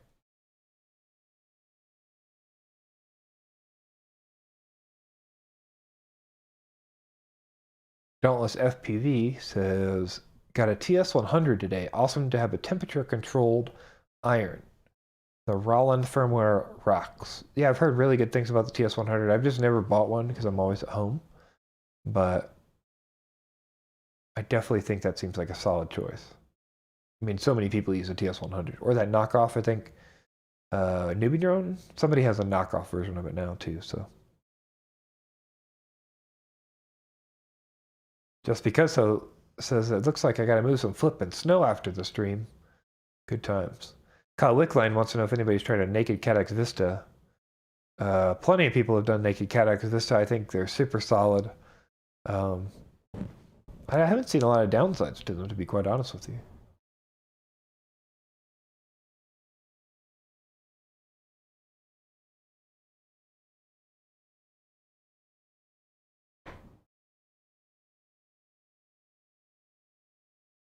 D-Man FPV says they got some V1s on sale on 1/8/21.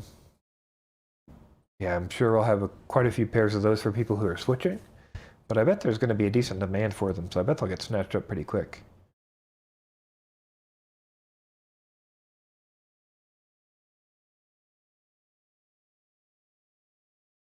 The only thing that is weak, Tyler Harris says, the only thing weak about the Ratel is the casing. I broke in 3, and dust gets on the lens. The Ratel V2 has a metal case that is fully surrounded, so it should fix both of those things. So that's good to know. Matt Fisher asked about the new Eachine SkyZone Cobra X goggles. Considering upgrades from EV800Ds. I'm not sure that I would consider them as an upgrade. I think that they seem to be quite a bit better.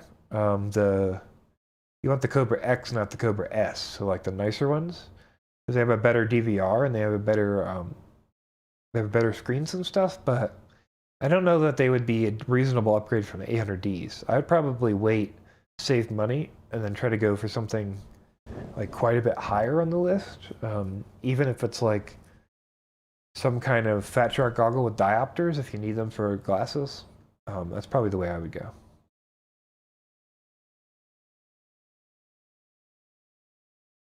Just ordered my LCV FPV says just ordered my first Foxeer Cat 2 to get some low light testing. Definitely heard good things about that.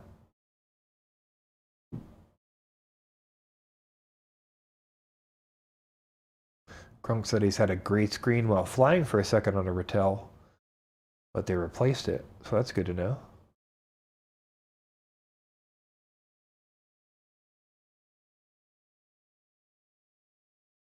Tyler Harris says image quality makes up for it, even though it can be quite annoying. It comes out of focus so easily. Yeah, good to know.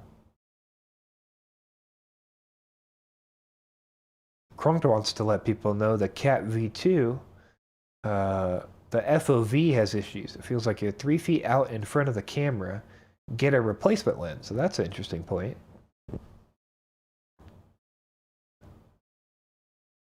The Secure 100 is the TS100 knockoff. Yep, that's what I was trying to come up with earlier, the Secure.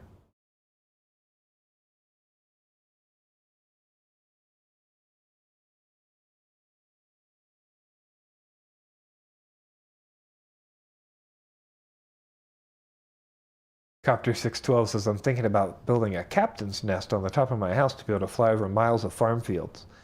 That'd be awesome. I think putting a big antenna on your house is just a cool thing to do. Like just be able to fly from inside or fly from a fucking captain's nest on top of your house. That'd be pretty awesome.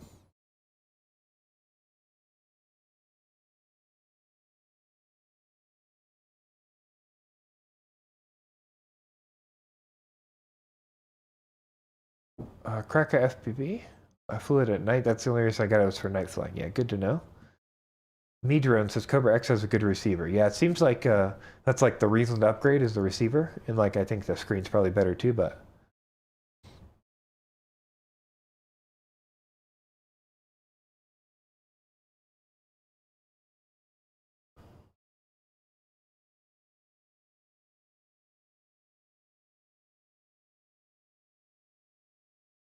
Johnny Snipes says thanks for all the help the other day. No problem, man. Always happy to help.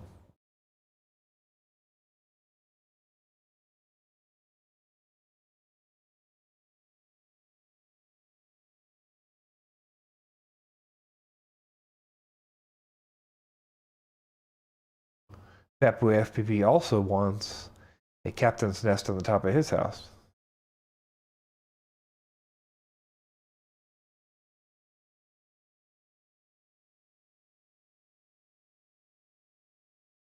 Dan Richmond says, I saw someone with a magnetic roof-mounted extension type antenna for flying inside the car. This Tyrannus antenna was run out the window into the thing on the roof. Yeah.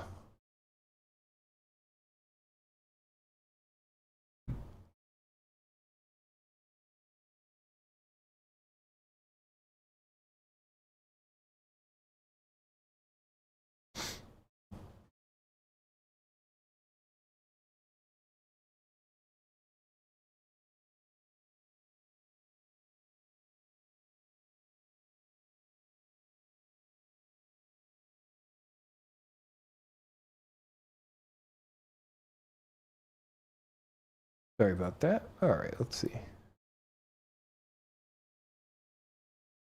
Krunk got the Pepperbox Extreme, so he doesn't have to build a treehouse or a crow's nest. But what if he had the Pepperbox and you run a crow's nest?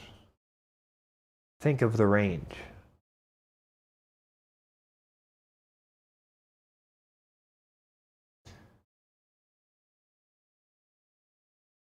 LCV FPV is also working on building a rooftop deck currently for that type of captain's nest.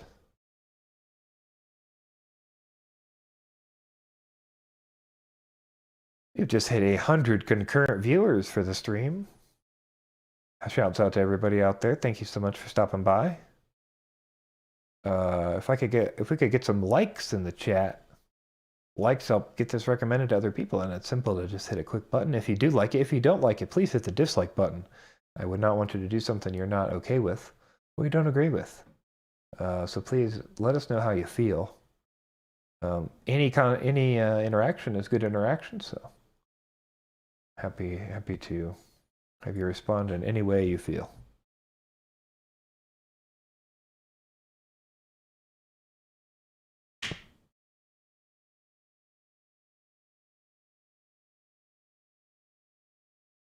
D-Man says he told the wife he was building a treehouse for the kids.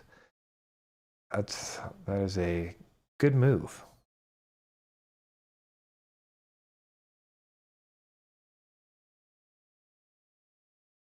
Private Island FPV says I have 2 car antenna mounts in the mail. Assume it will work on both my control and video link. I guess it depends on what the antenna mounts are, because you're going to need different size antennas for your 5.8 and your 2.4s and your 900s.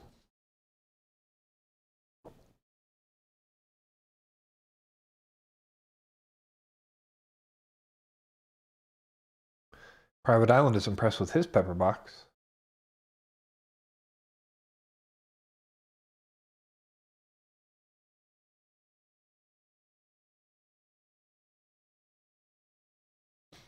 Bill Grimes says, is there a distance limit for visual line of sight? No, I think it's like an interpretation based on how far you can physically see the drone.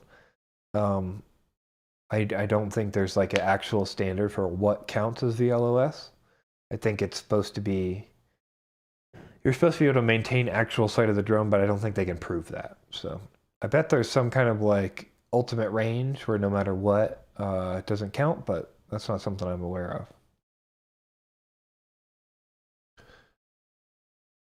The thing about FPV is that VLOS, you're never in visual line of sight when you're using FPV because you have the goggles on.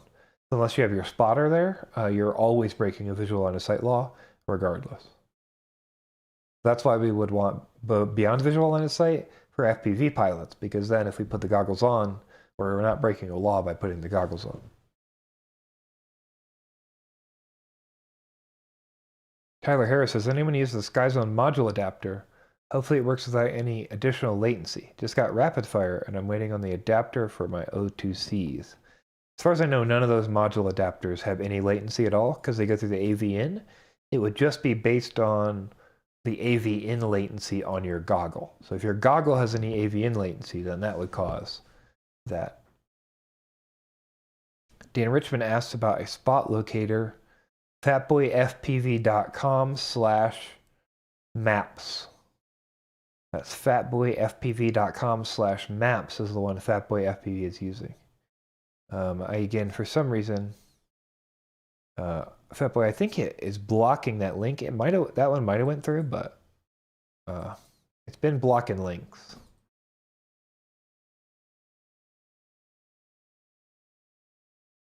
A lot of people are asking what a pepper box is. VAS Video Aerial Systems makes a antenna called the pepper box, and it is one of the ultimate antennas. Let's switch over to the desktop and let's take a look at the VAS pepper box Extreme. High gain and wide flight beam. So, yeah, it's the VAS pepper box. It's an excellent antenna, Video Aerial Systems. Alex Grieve over there is killing it. And the pepper box is no exception.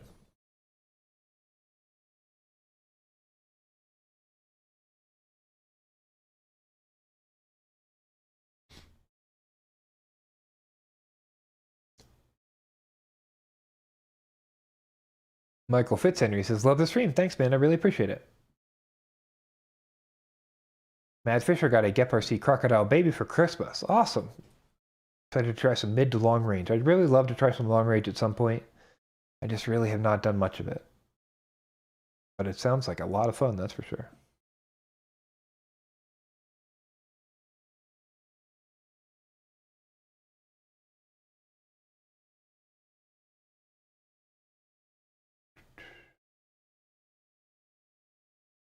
Kraka FPV says, Crosshair Extreme is what I run with the Minion Pro V2 Long on goggles. Krunk says, I'm way more dangerous LOS than FPV. That's for goddamn sure. Wasn't sure if I could say that, but it's my stream. I keep forgetting that. What a stupid rule. I 100% agree. It's really stupid. I mean, I'm terrible at LOS. I think in the UK, to be able to fly recreationally, you have to, maybe it's only for commercial, you actually have to show them a flight proficiency test, and you have to fly LOS for the test, which I think is interesting, but also like totally useless. I don't know. Doesn't seem that useful to me, but hey.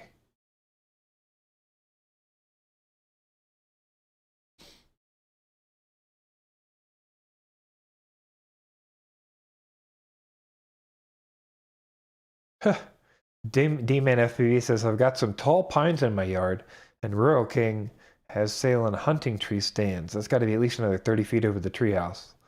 A hunting stand would be awesome. That's perfect. Especially if you get like one that's like good open view to the fields in front of you and stuff.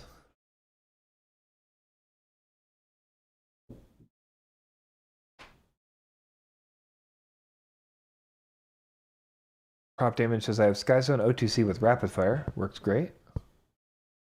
No noticeable latency.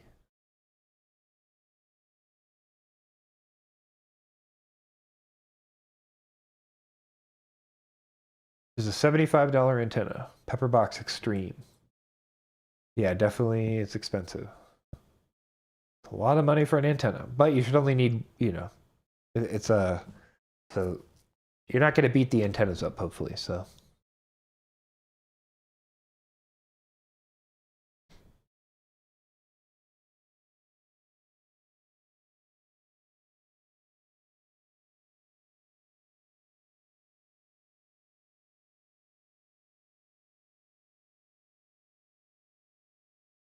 Matt Fisher says, I'm running TrueRC X-Air and MX-Air on my EB800Ds. The antennas cost almost as much as the goggles. Yeah, that definitely can happen. Graka FPV reminds us Alex is a communications engineer. Of course he's the best. Alex Grieve is a badass. Michael Fitzhenry says, broke his FPV. Is that your FPV handle? Broke ass FPV?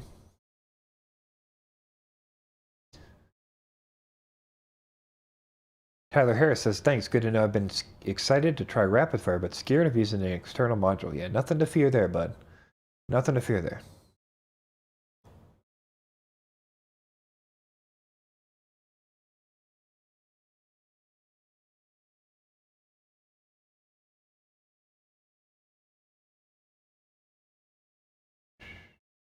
Fatboy FPV says, I'm the same. LOS is scarier for me, and I'm an old school LOS RC plane pilot. Way easier from the cockpit.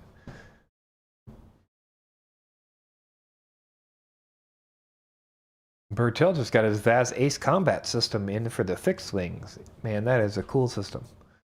If you guys haven't seen, we'll pull that up real quick. Vaz has a combat system for planes that you put these little LED strips for indicators, and then you have guns and a receiver, and this little thing fires an LED shot at the receiver, and then it'll shake the plane on the PWM channel that you have it plugged into here. So pretty neat. Pretty neat.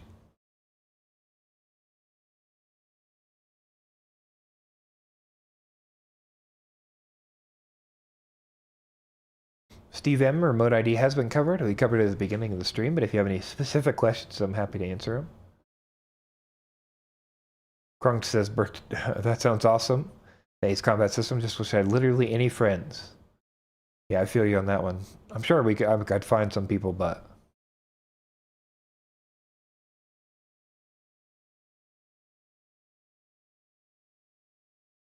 Archimedes says Vaz, Pepperbox Extreme, or True RC Gatling. What would be your recommendation? Vaz. I will always recommend Vaz. As far as I understand it, Vaz is kind of the source of a lot of antenna technology. So I would trust Vaz in that market. Don Ladd says, I'm in the UK. The rules are stupid. No one know what they're talking about. It's good to know.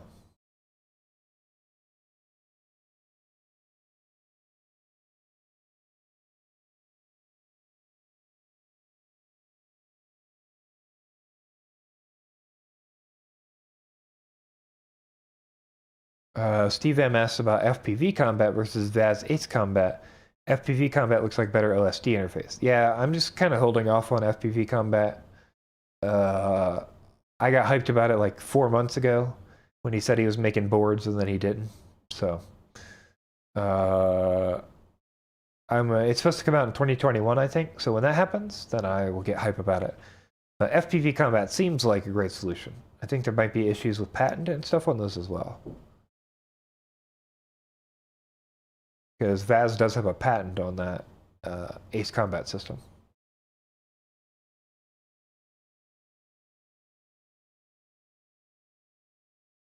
Archimedes says Gatling has a 15.5 dBIC compared to 13.25 dBIC, which is much better. Much better is relative. It's not much better. But I'm not an expert on the other parameters. Remember, anytime you're increasing your gain, you're decreasing your bandwidth, like the width of the actual band. So I believe the idea with the pepper box is so you still have some kind of band because you're getting tighter and tighter and tighter and tighter to get farther out. And you got to be careful about how tight you get.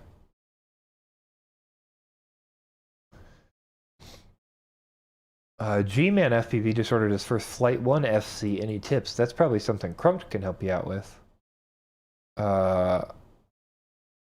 If you just ordered it, it might be a long time before you get it, from what I hear. But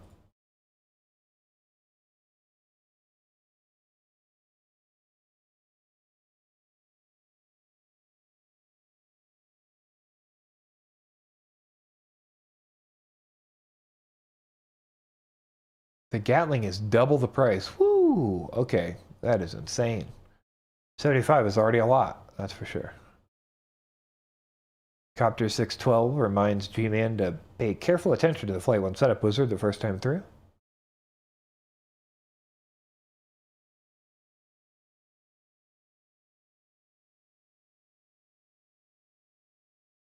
Aber the Ham says Acro LOS is the most impressive thing that can be done with a quad. Quad mover blows my fucking mind with every video he drops. Yeah, quad mover is pretty impressive. Krunk points out that quad mover flies FetTech. Yeah, quad mover is very sick. If you haven't seen him, that's QUADMOVR. I'm not going to play his YouTube videos here because we're on YouTube. I don't want to get copy struck, but he's very awesome.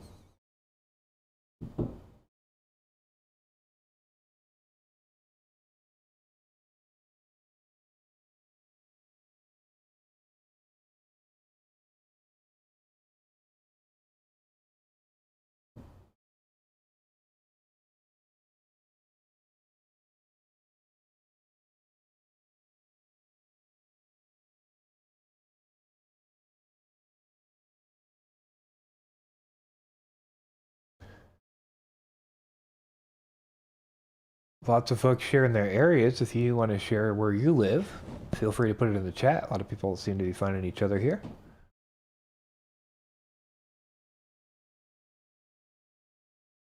Private Island FPV says this quad mover use headless mode. Not that I know of.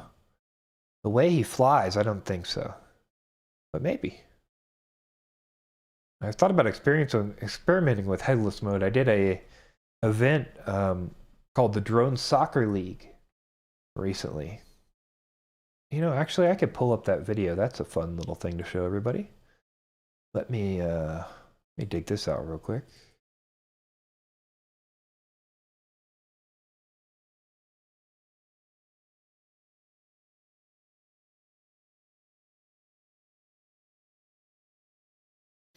I actually don't even know if the video is going to work.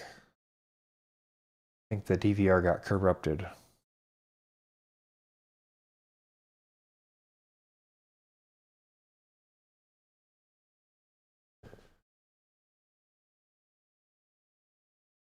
All right, just a minute here, guys. I'm just checking on this video. Just checking on this video here. I guess might as well let you guys see me fuck with this. Okay, let's see. Oh, it does look like the video broke. Can you even tell what the video was about?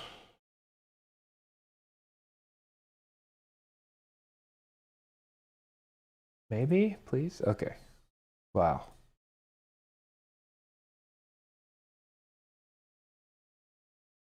So you really can't tell, but we did this thing called drone soccer. And essentially there were these quads that are like little soccer balls. And we flew them around line of sight and played a game called drone soccer. It's apparently a thing in Korea. Fortunately, I don't think I have any good footage of that. So this is probably not that, right?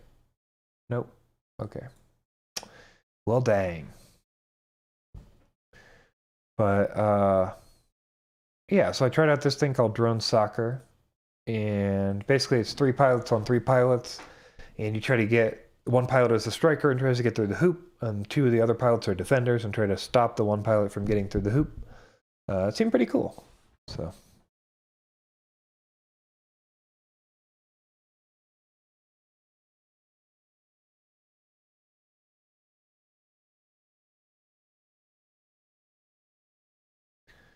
See if I can find my spot in chat here.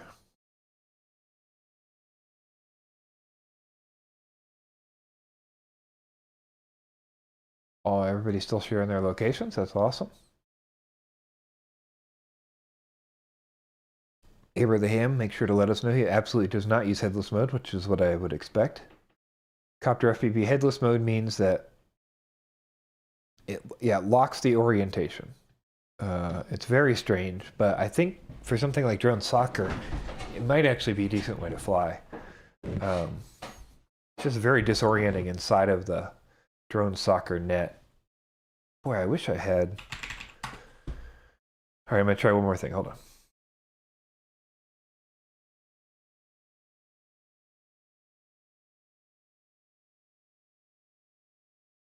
on. Here we go. Here we go. I did have something. Okay, here we go. So this is an example of one of the drone soccer balls. This is upside down, but you can see what it looks like. These are made by iFlight, and it's just like a plastic ball. Another shot of it. I think these are like 1303 or 1404 motors, something like that. Little AIO on there. And a ring of LEDs for indicators and stuff. And then we'll show you just a short video of what it looks like. Get a better idea what the hell I'm talking about. It's real crazy. It is red versus blue team. You can see the red guy is defending over there, waiting on, or sorry, red versus black. But really, it's kind of just madness. People trying to learn how to fly and have everything worked. So it's kind of a mess, but pretty cool regardless. There'll be more coming out about that soon enough. I think they're going to announce drone soccer officially here coming up in the next week or two and put out some official video and stuff from it. So.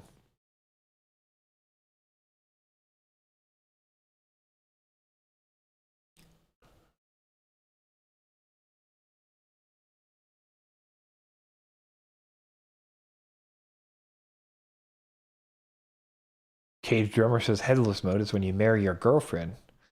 Damn, that's brutal. Guillermo's here. Guillermo would never not show up. Guillermo's here. How's it going, Guillermo? Good to see you.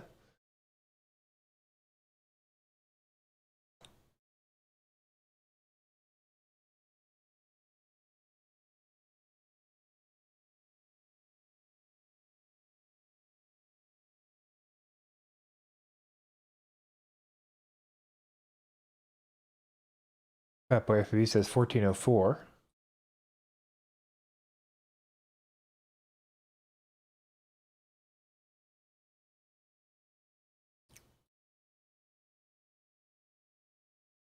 That boy says almost more like basketball. Yeah, kinda. Private Island says I'm getting a kick out of this kickless soccer. Nice. Krunk says if you're LLSing that drone soccer thing, do headless mode. Try it. You can also use headless reset orientation on a switch. It resets it to the position you're in. Okay, interesting. Krunk, my thought was someone needs to make a Betaflight button that's only useful for this, where basically, you know, this is forward. So I'm setting my drone down and I'm arming for soccer. Then I want to have it so that no matter how I fly, then I can hit a button and it'll just orientate me back to center. But that's not really anything anybody needs except for like drone soccer. Because it's really hard when you've turned 180 degrees and you're like flying this way and you're all just balls and you can't even tell which is the front of your quad, much less which quad is yours. It would be really nice to hit the button and turn straight forward. That's for sure.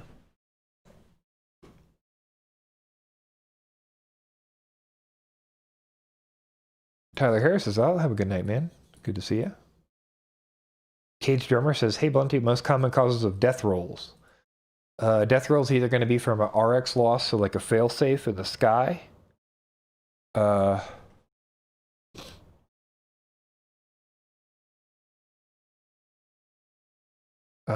Yeah, so death rolls are going to be like either a failsafe in the sky or desync on a motor, typically. And the desync causes a runaway, and then the quad tumbles out of the sky.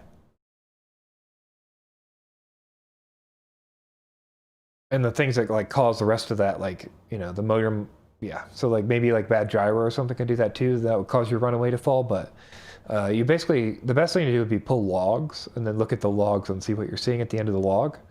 If you're seeing like a actual RX loss or a failsafe situation or something, if the log just cuts off, something like that. So you want to take a look at that.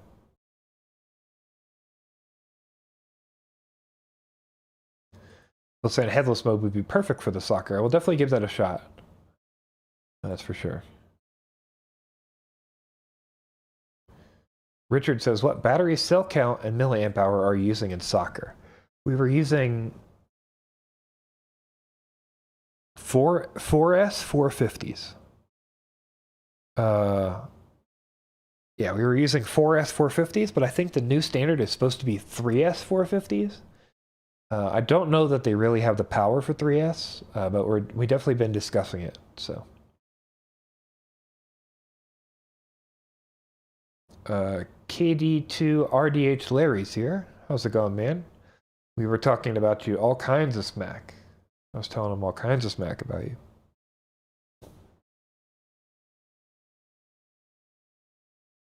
Crunk says, I don't know how much you can trust, especially with accelerometer drift. That orientation might drift. That's why the reset button could be important. Yeah, for sure. There's a lot of, I've already been doing a lot of like, because it's angle mode, a lot of disarming and rearming on the ground, just because it seems like sometimes they just flip out and go crazy. The other thing that's interesting is that, you know, normally you don't really experience this because nothing's holding your quad back in the air. But in this situation, you know, you're hitting another drone and then you're still throttling up here. So the motors are still spooling up to go up. So then the other quad comes out of the way and the motors go shoosh, and you shoot up in the air and you have to drop the throttle and then you kind of bounce up and down. So it's almost like you're learning a new way to do, yeah, to do that basically.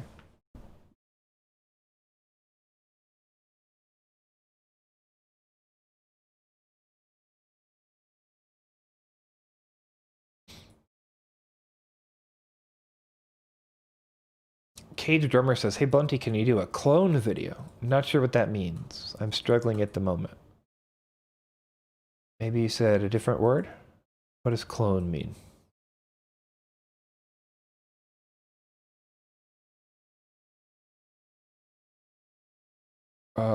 Spanish mouse is my most common death roll. You grab a piece of it, trails behind until you flip, then a motor grabs it and the ground comes up to hit you. Yeah, anything like that that prevents the motor is going to cause the same deal, so.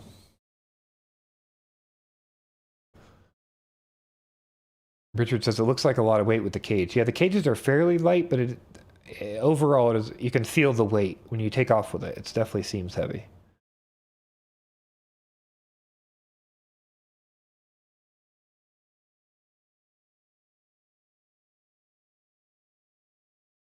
Guillermo says, I want to see dodgeball with this. Yeah, right? This is like dodgeball, but the nerds are better at it because they get to program and tune their drones.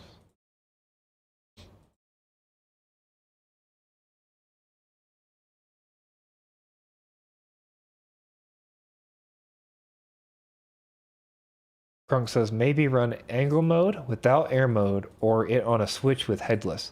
Yeah, I think that's on my list of things to try for sure.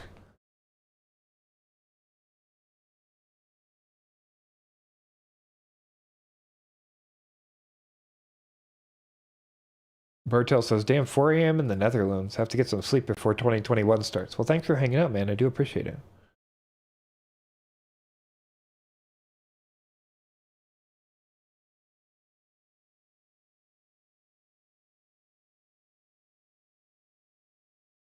Oh, cloning weed.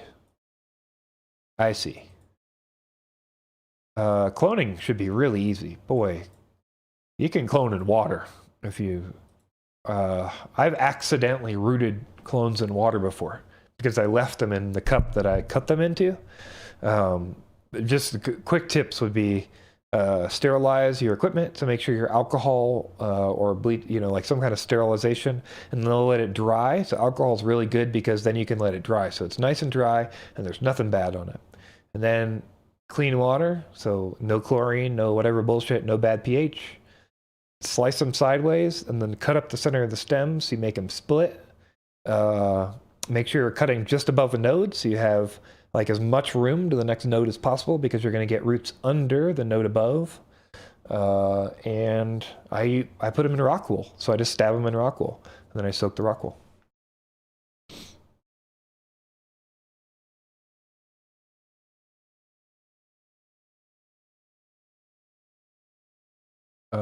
Cage Drummer says, let's see, hold on.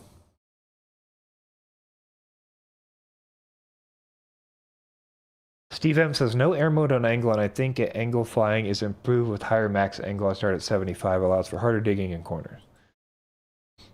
Yeah.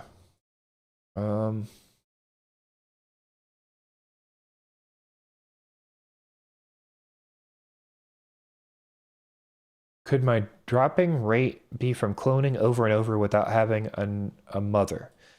As long as the plants are healthy, no. But if your plants are not healthy and you're cloning from an unhealthy plant, then you're never going to have any success. So you have to have a healthy plant. You have to have a healthy, green, happy stem, leaf structure. And then you're cutting off that and cloning that. If you don't have that, then you might as well give up because you're just like shooting yourself in the foot.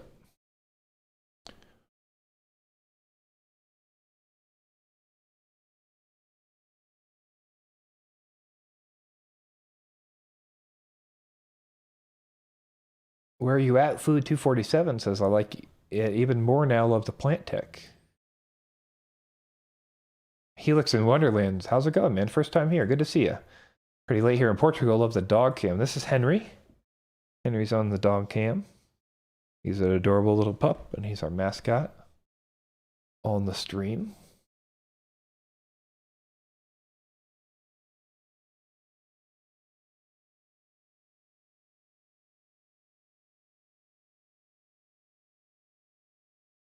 Mr. Indy Jones CJ says that dog bed looks like a great landing pad.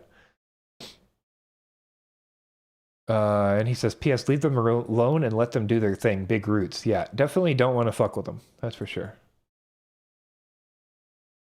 Copter 612 asks, what's going to end up being the best choice for Whoop battery connectors? Is something like BT2 going to stick around? If Nectars are so much better with PH2, why anything else? Well, hopefully because people will make batteries like a Nectar, but put BT2 on them. However, the testing that I saw,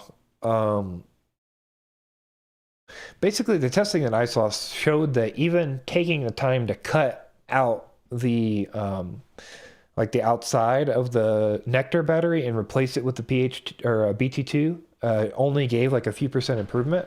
So it's possible that like, there's just some throughput issue there where you've kind of achieved what you need. I don't know. It's hard to tell. But I don't know. People are doing the GNB27 now as well. I really don't know. I'm interested to see how that shakes out. Fatboy FPV says, try not using a dome. I will say I always use the dome. The more you baby, the worse it will do. Well, that's sort of true. That's for sure. Where you have Fu 247 says grow from seed. Well, sure, but that's not feasible for many of us. And many of us in legal states would much prefer to run from moms and clone. Plus, there's a bunch of good clone-only strains that I don't want to, I don't want to pop from seeds that are crossed from something that's not the same. Cage Drummer says, I think I might be over-mothering and could be because it's like 115 degrees. Holy shit. Boy, I bet you need to be like, whoa. 115 degrees, you must have crazy humidity to achieve proper vapor pressure deficit. That's wild. That's so hot.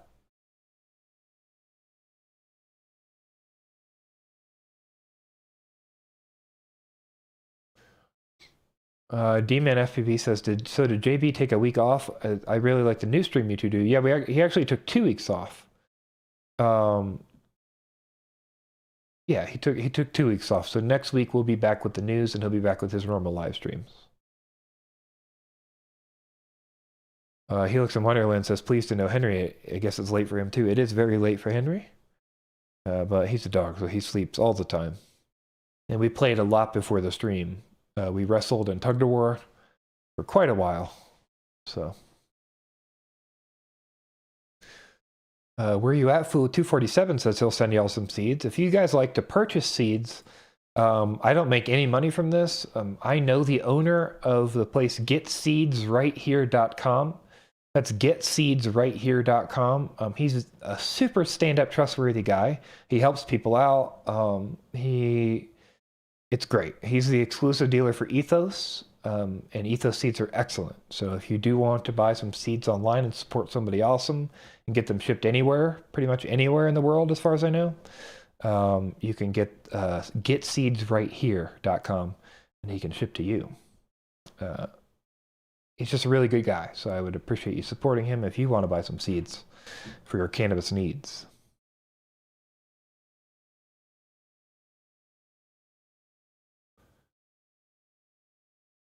Fatboy FPV says, you don't know what to get from seeds. Clones are the only way to run rock stars. Yeah, the issue with seed, a lot of people in like developed states now or developed areas are using seeds to find what they want, and then you're cloning the mom or the set of moms you're getting out of that, and that's what you're running, like the good phenos out of there. But otherwise, you're like, even with like really well dialed in strains, you're still like 1 to 5 phenos, 3 to 5 phenos. So you're still like every seed isn't going to be the same. So either you're going to grow a bunch of variants, or you're eventually going to have to start cloning. At least that's what I would say. They can be similar, but not the same.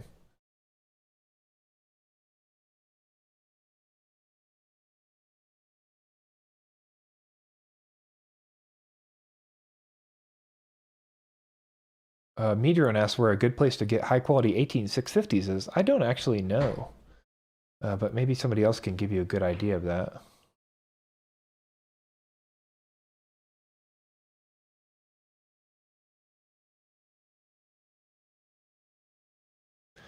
Crack FPV says RDQ or Get FPV or Pyrodrone. I don't really have too much of a decision about that, except I would just say that RDQ seems to really give a shit about people. And I think Pyrodrone is still Surge, and he fucked over FPV Cycle when they made the Glide, the Hyperlight Glide. So I'd probably go with RDQ at this point if I was going to pick one of any of the three. But whichever one is the best for you is probably the best. A lot of people have bad stories about any of those companies. I think that's a decision you're going to have to make for yourself.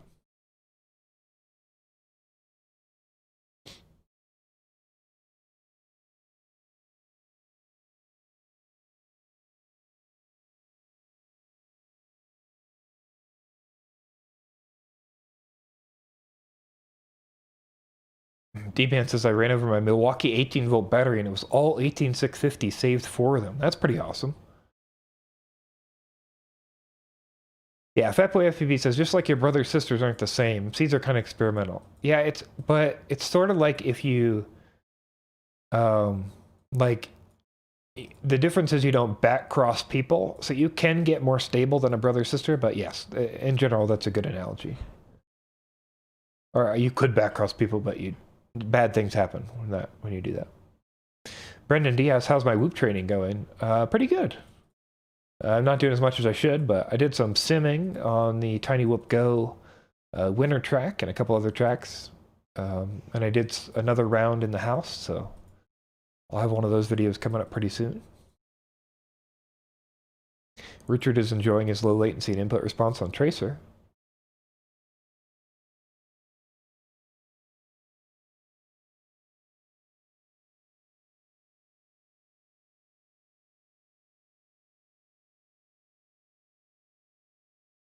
Copter 612 says the Ethos seed names are pretty different.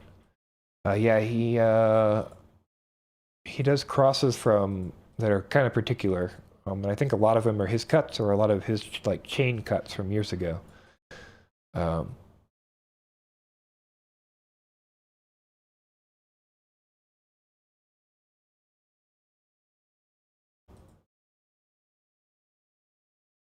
Mike Bergman says that was a killer little commercial. Well, it was just meant to support a good person if you're talking about the seed thing. So.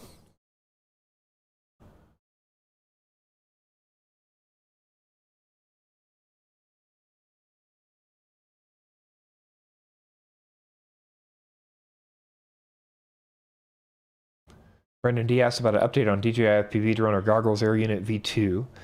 Air Unit, I have no idea. DJI, I haven't heard anything about that. FPV drone is supposed to be delayed till after Chinese New Year. That's what Aceta LV says. The goggles V2 are supposed to be orderable on January the 8th by vendors. We don't know when they'll actually ship or when they'll be in or what the price is.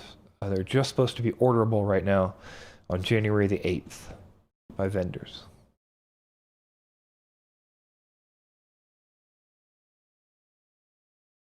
Fatboy says, do not backcross people. Yeah. I think inbreeding is illegal for a reason.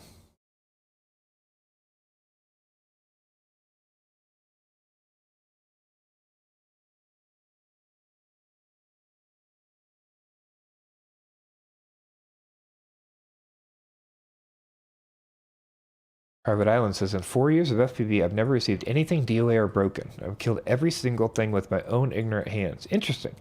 I have so far received a Pro 32 Nano VTX that was dead on arrival.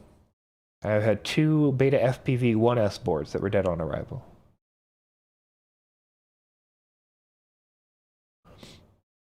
Mike Bergman says he likes the honesty and peaceful demeanor.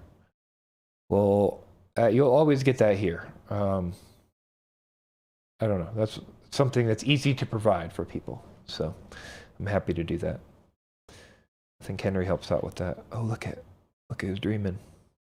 See what a wag.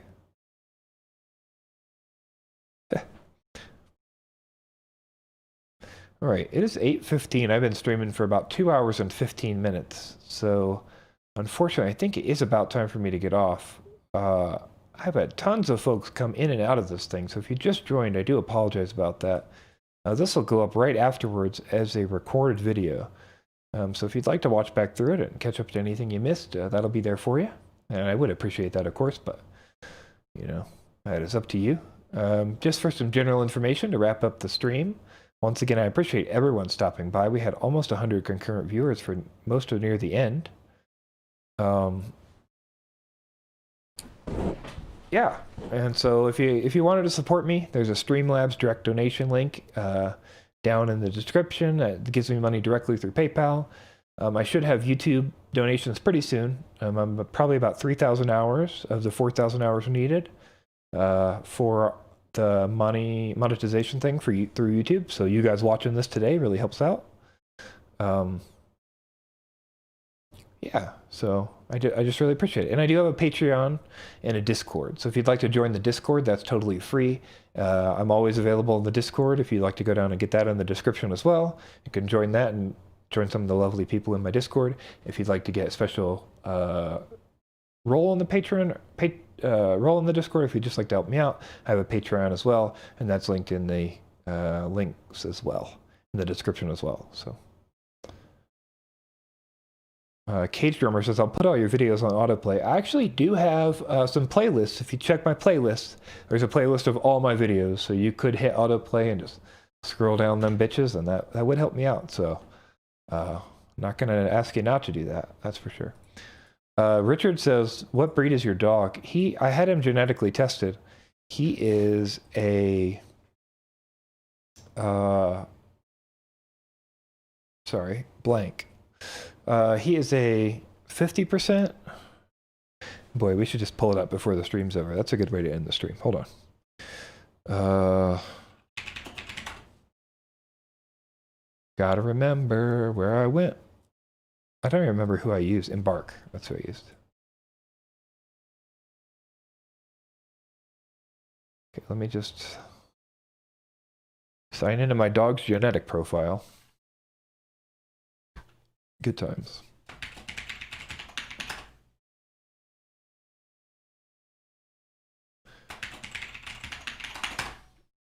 Wow, okay.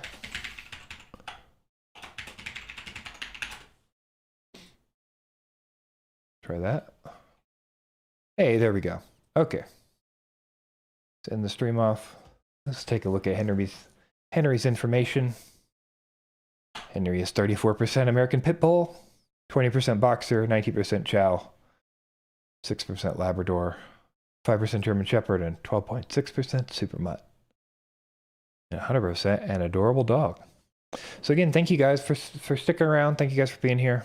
Have a wonderful night, and I will see you guys next Tuesday on Joshua Bardwell's channel for the FPV news. Take it easy and have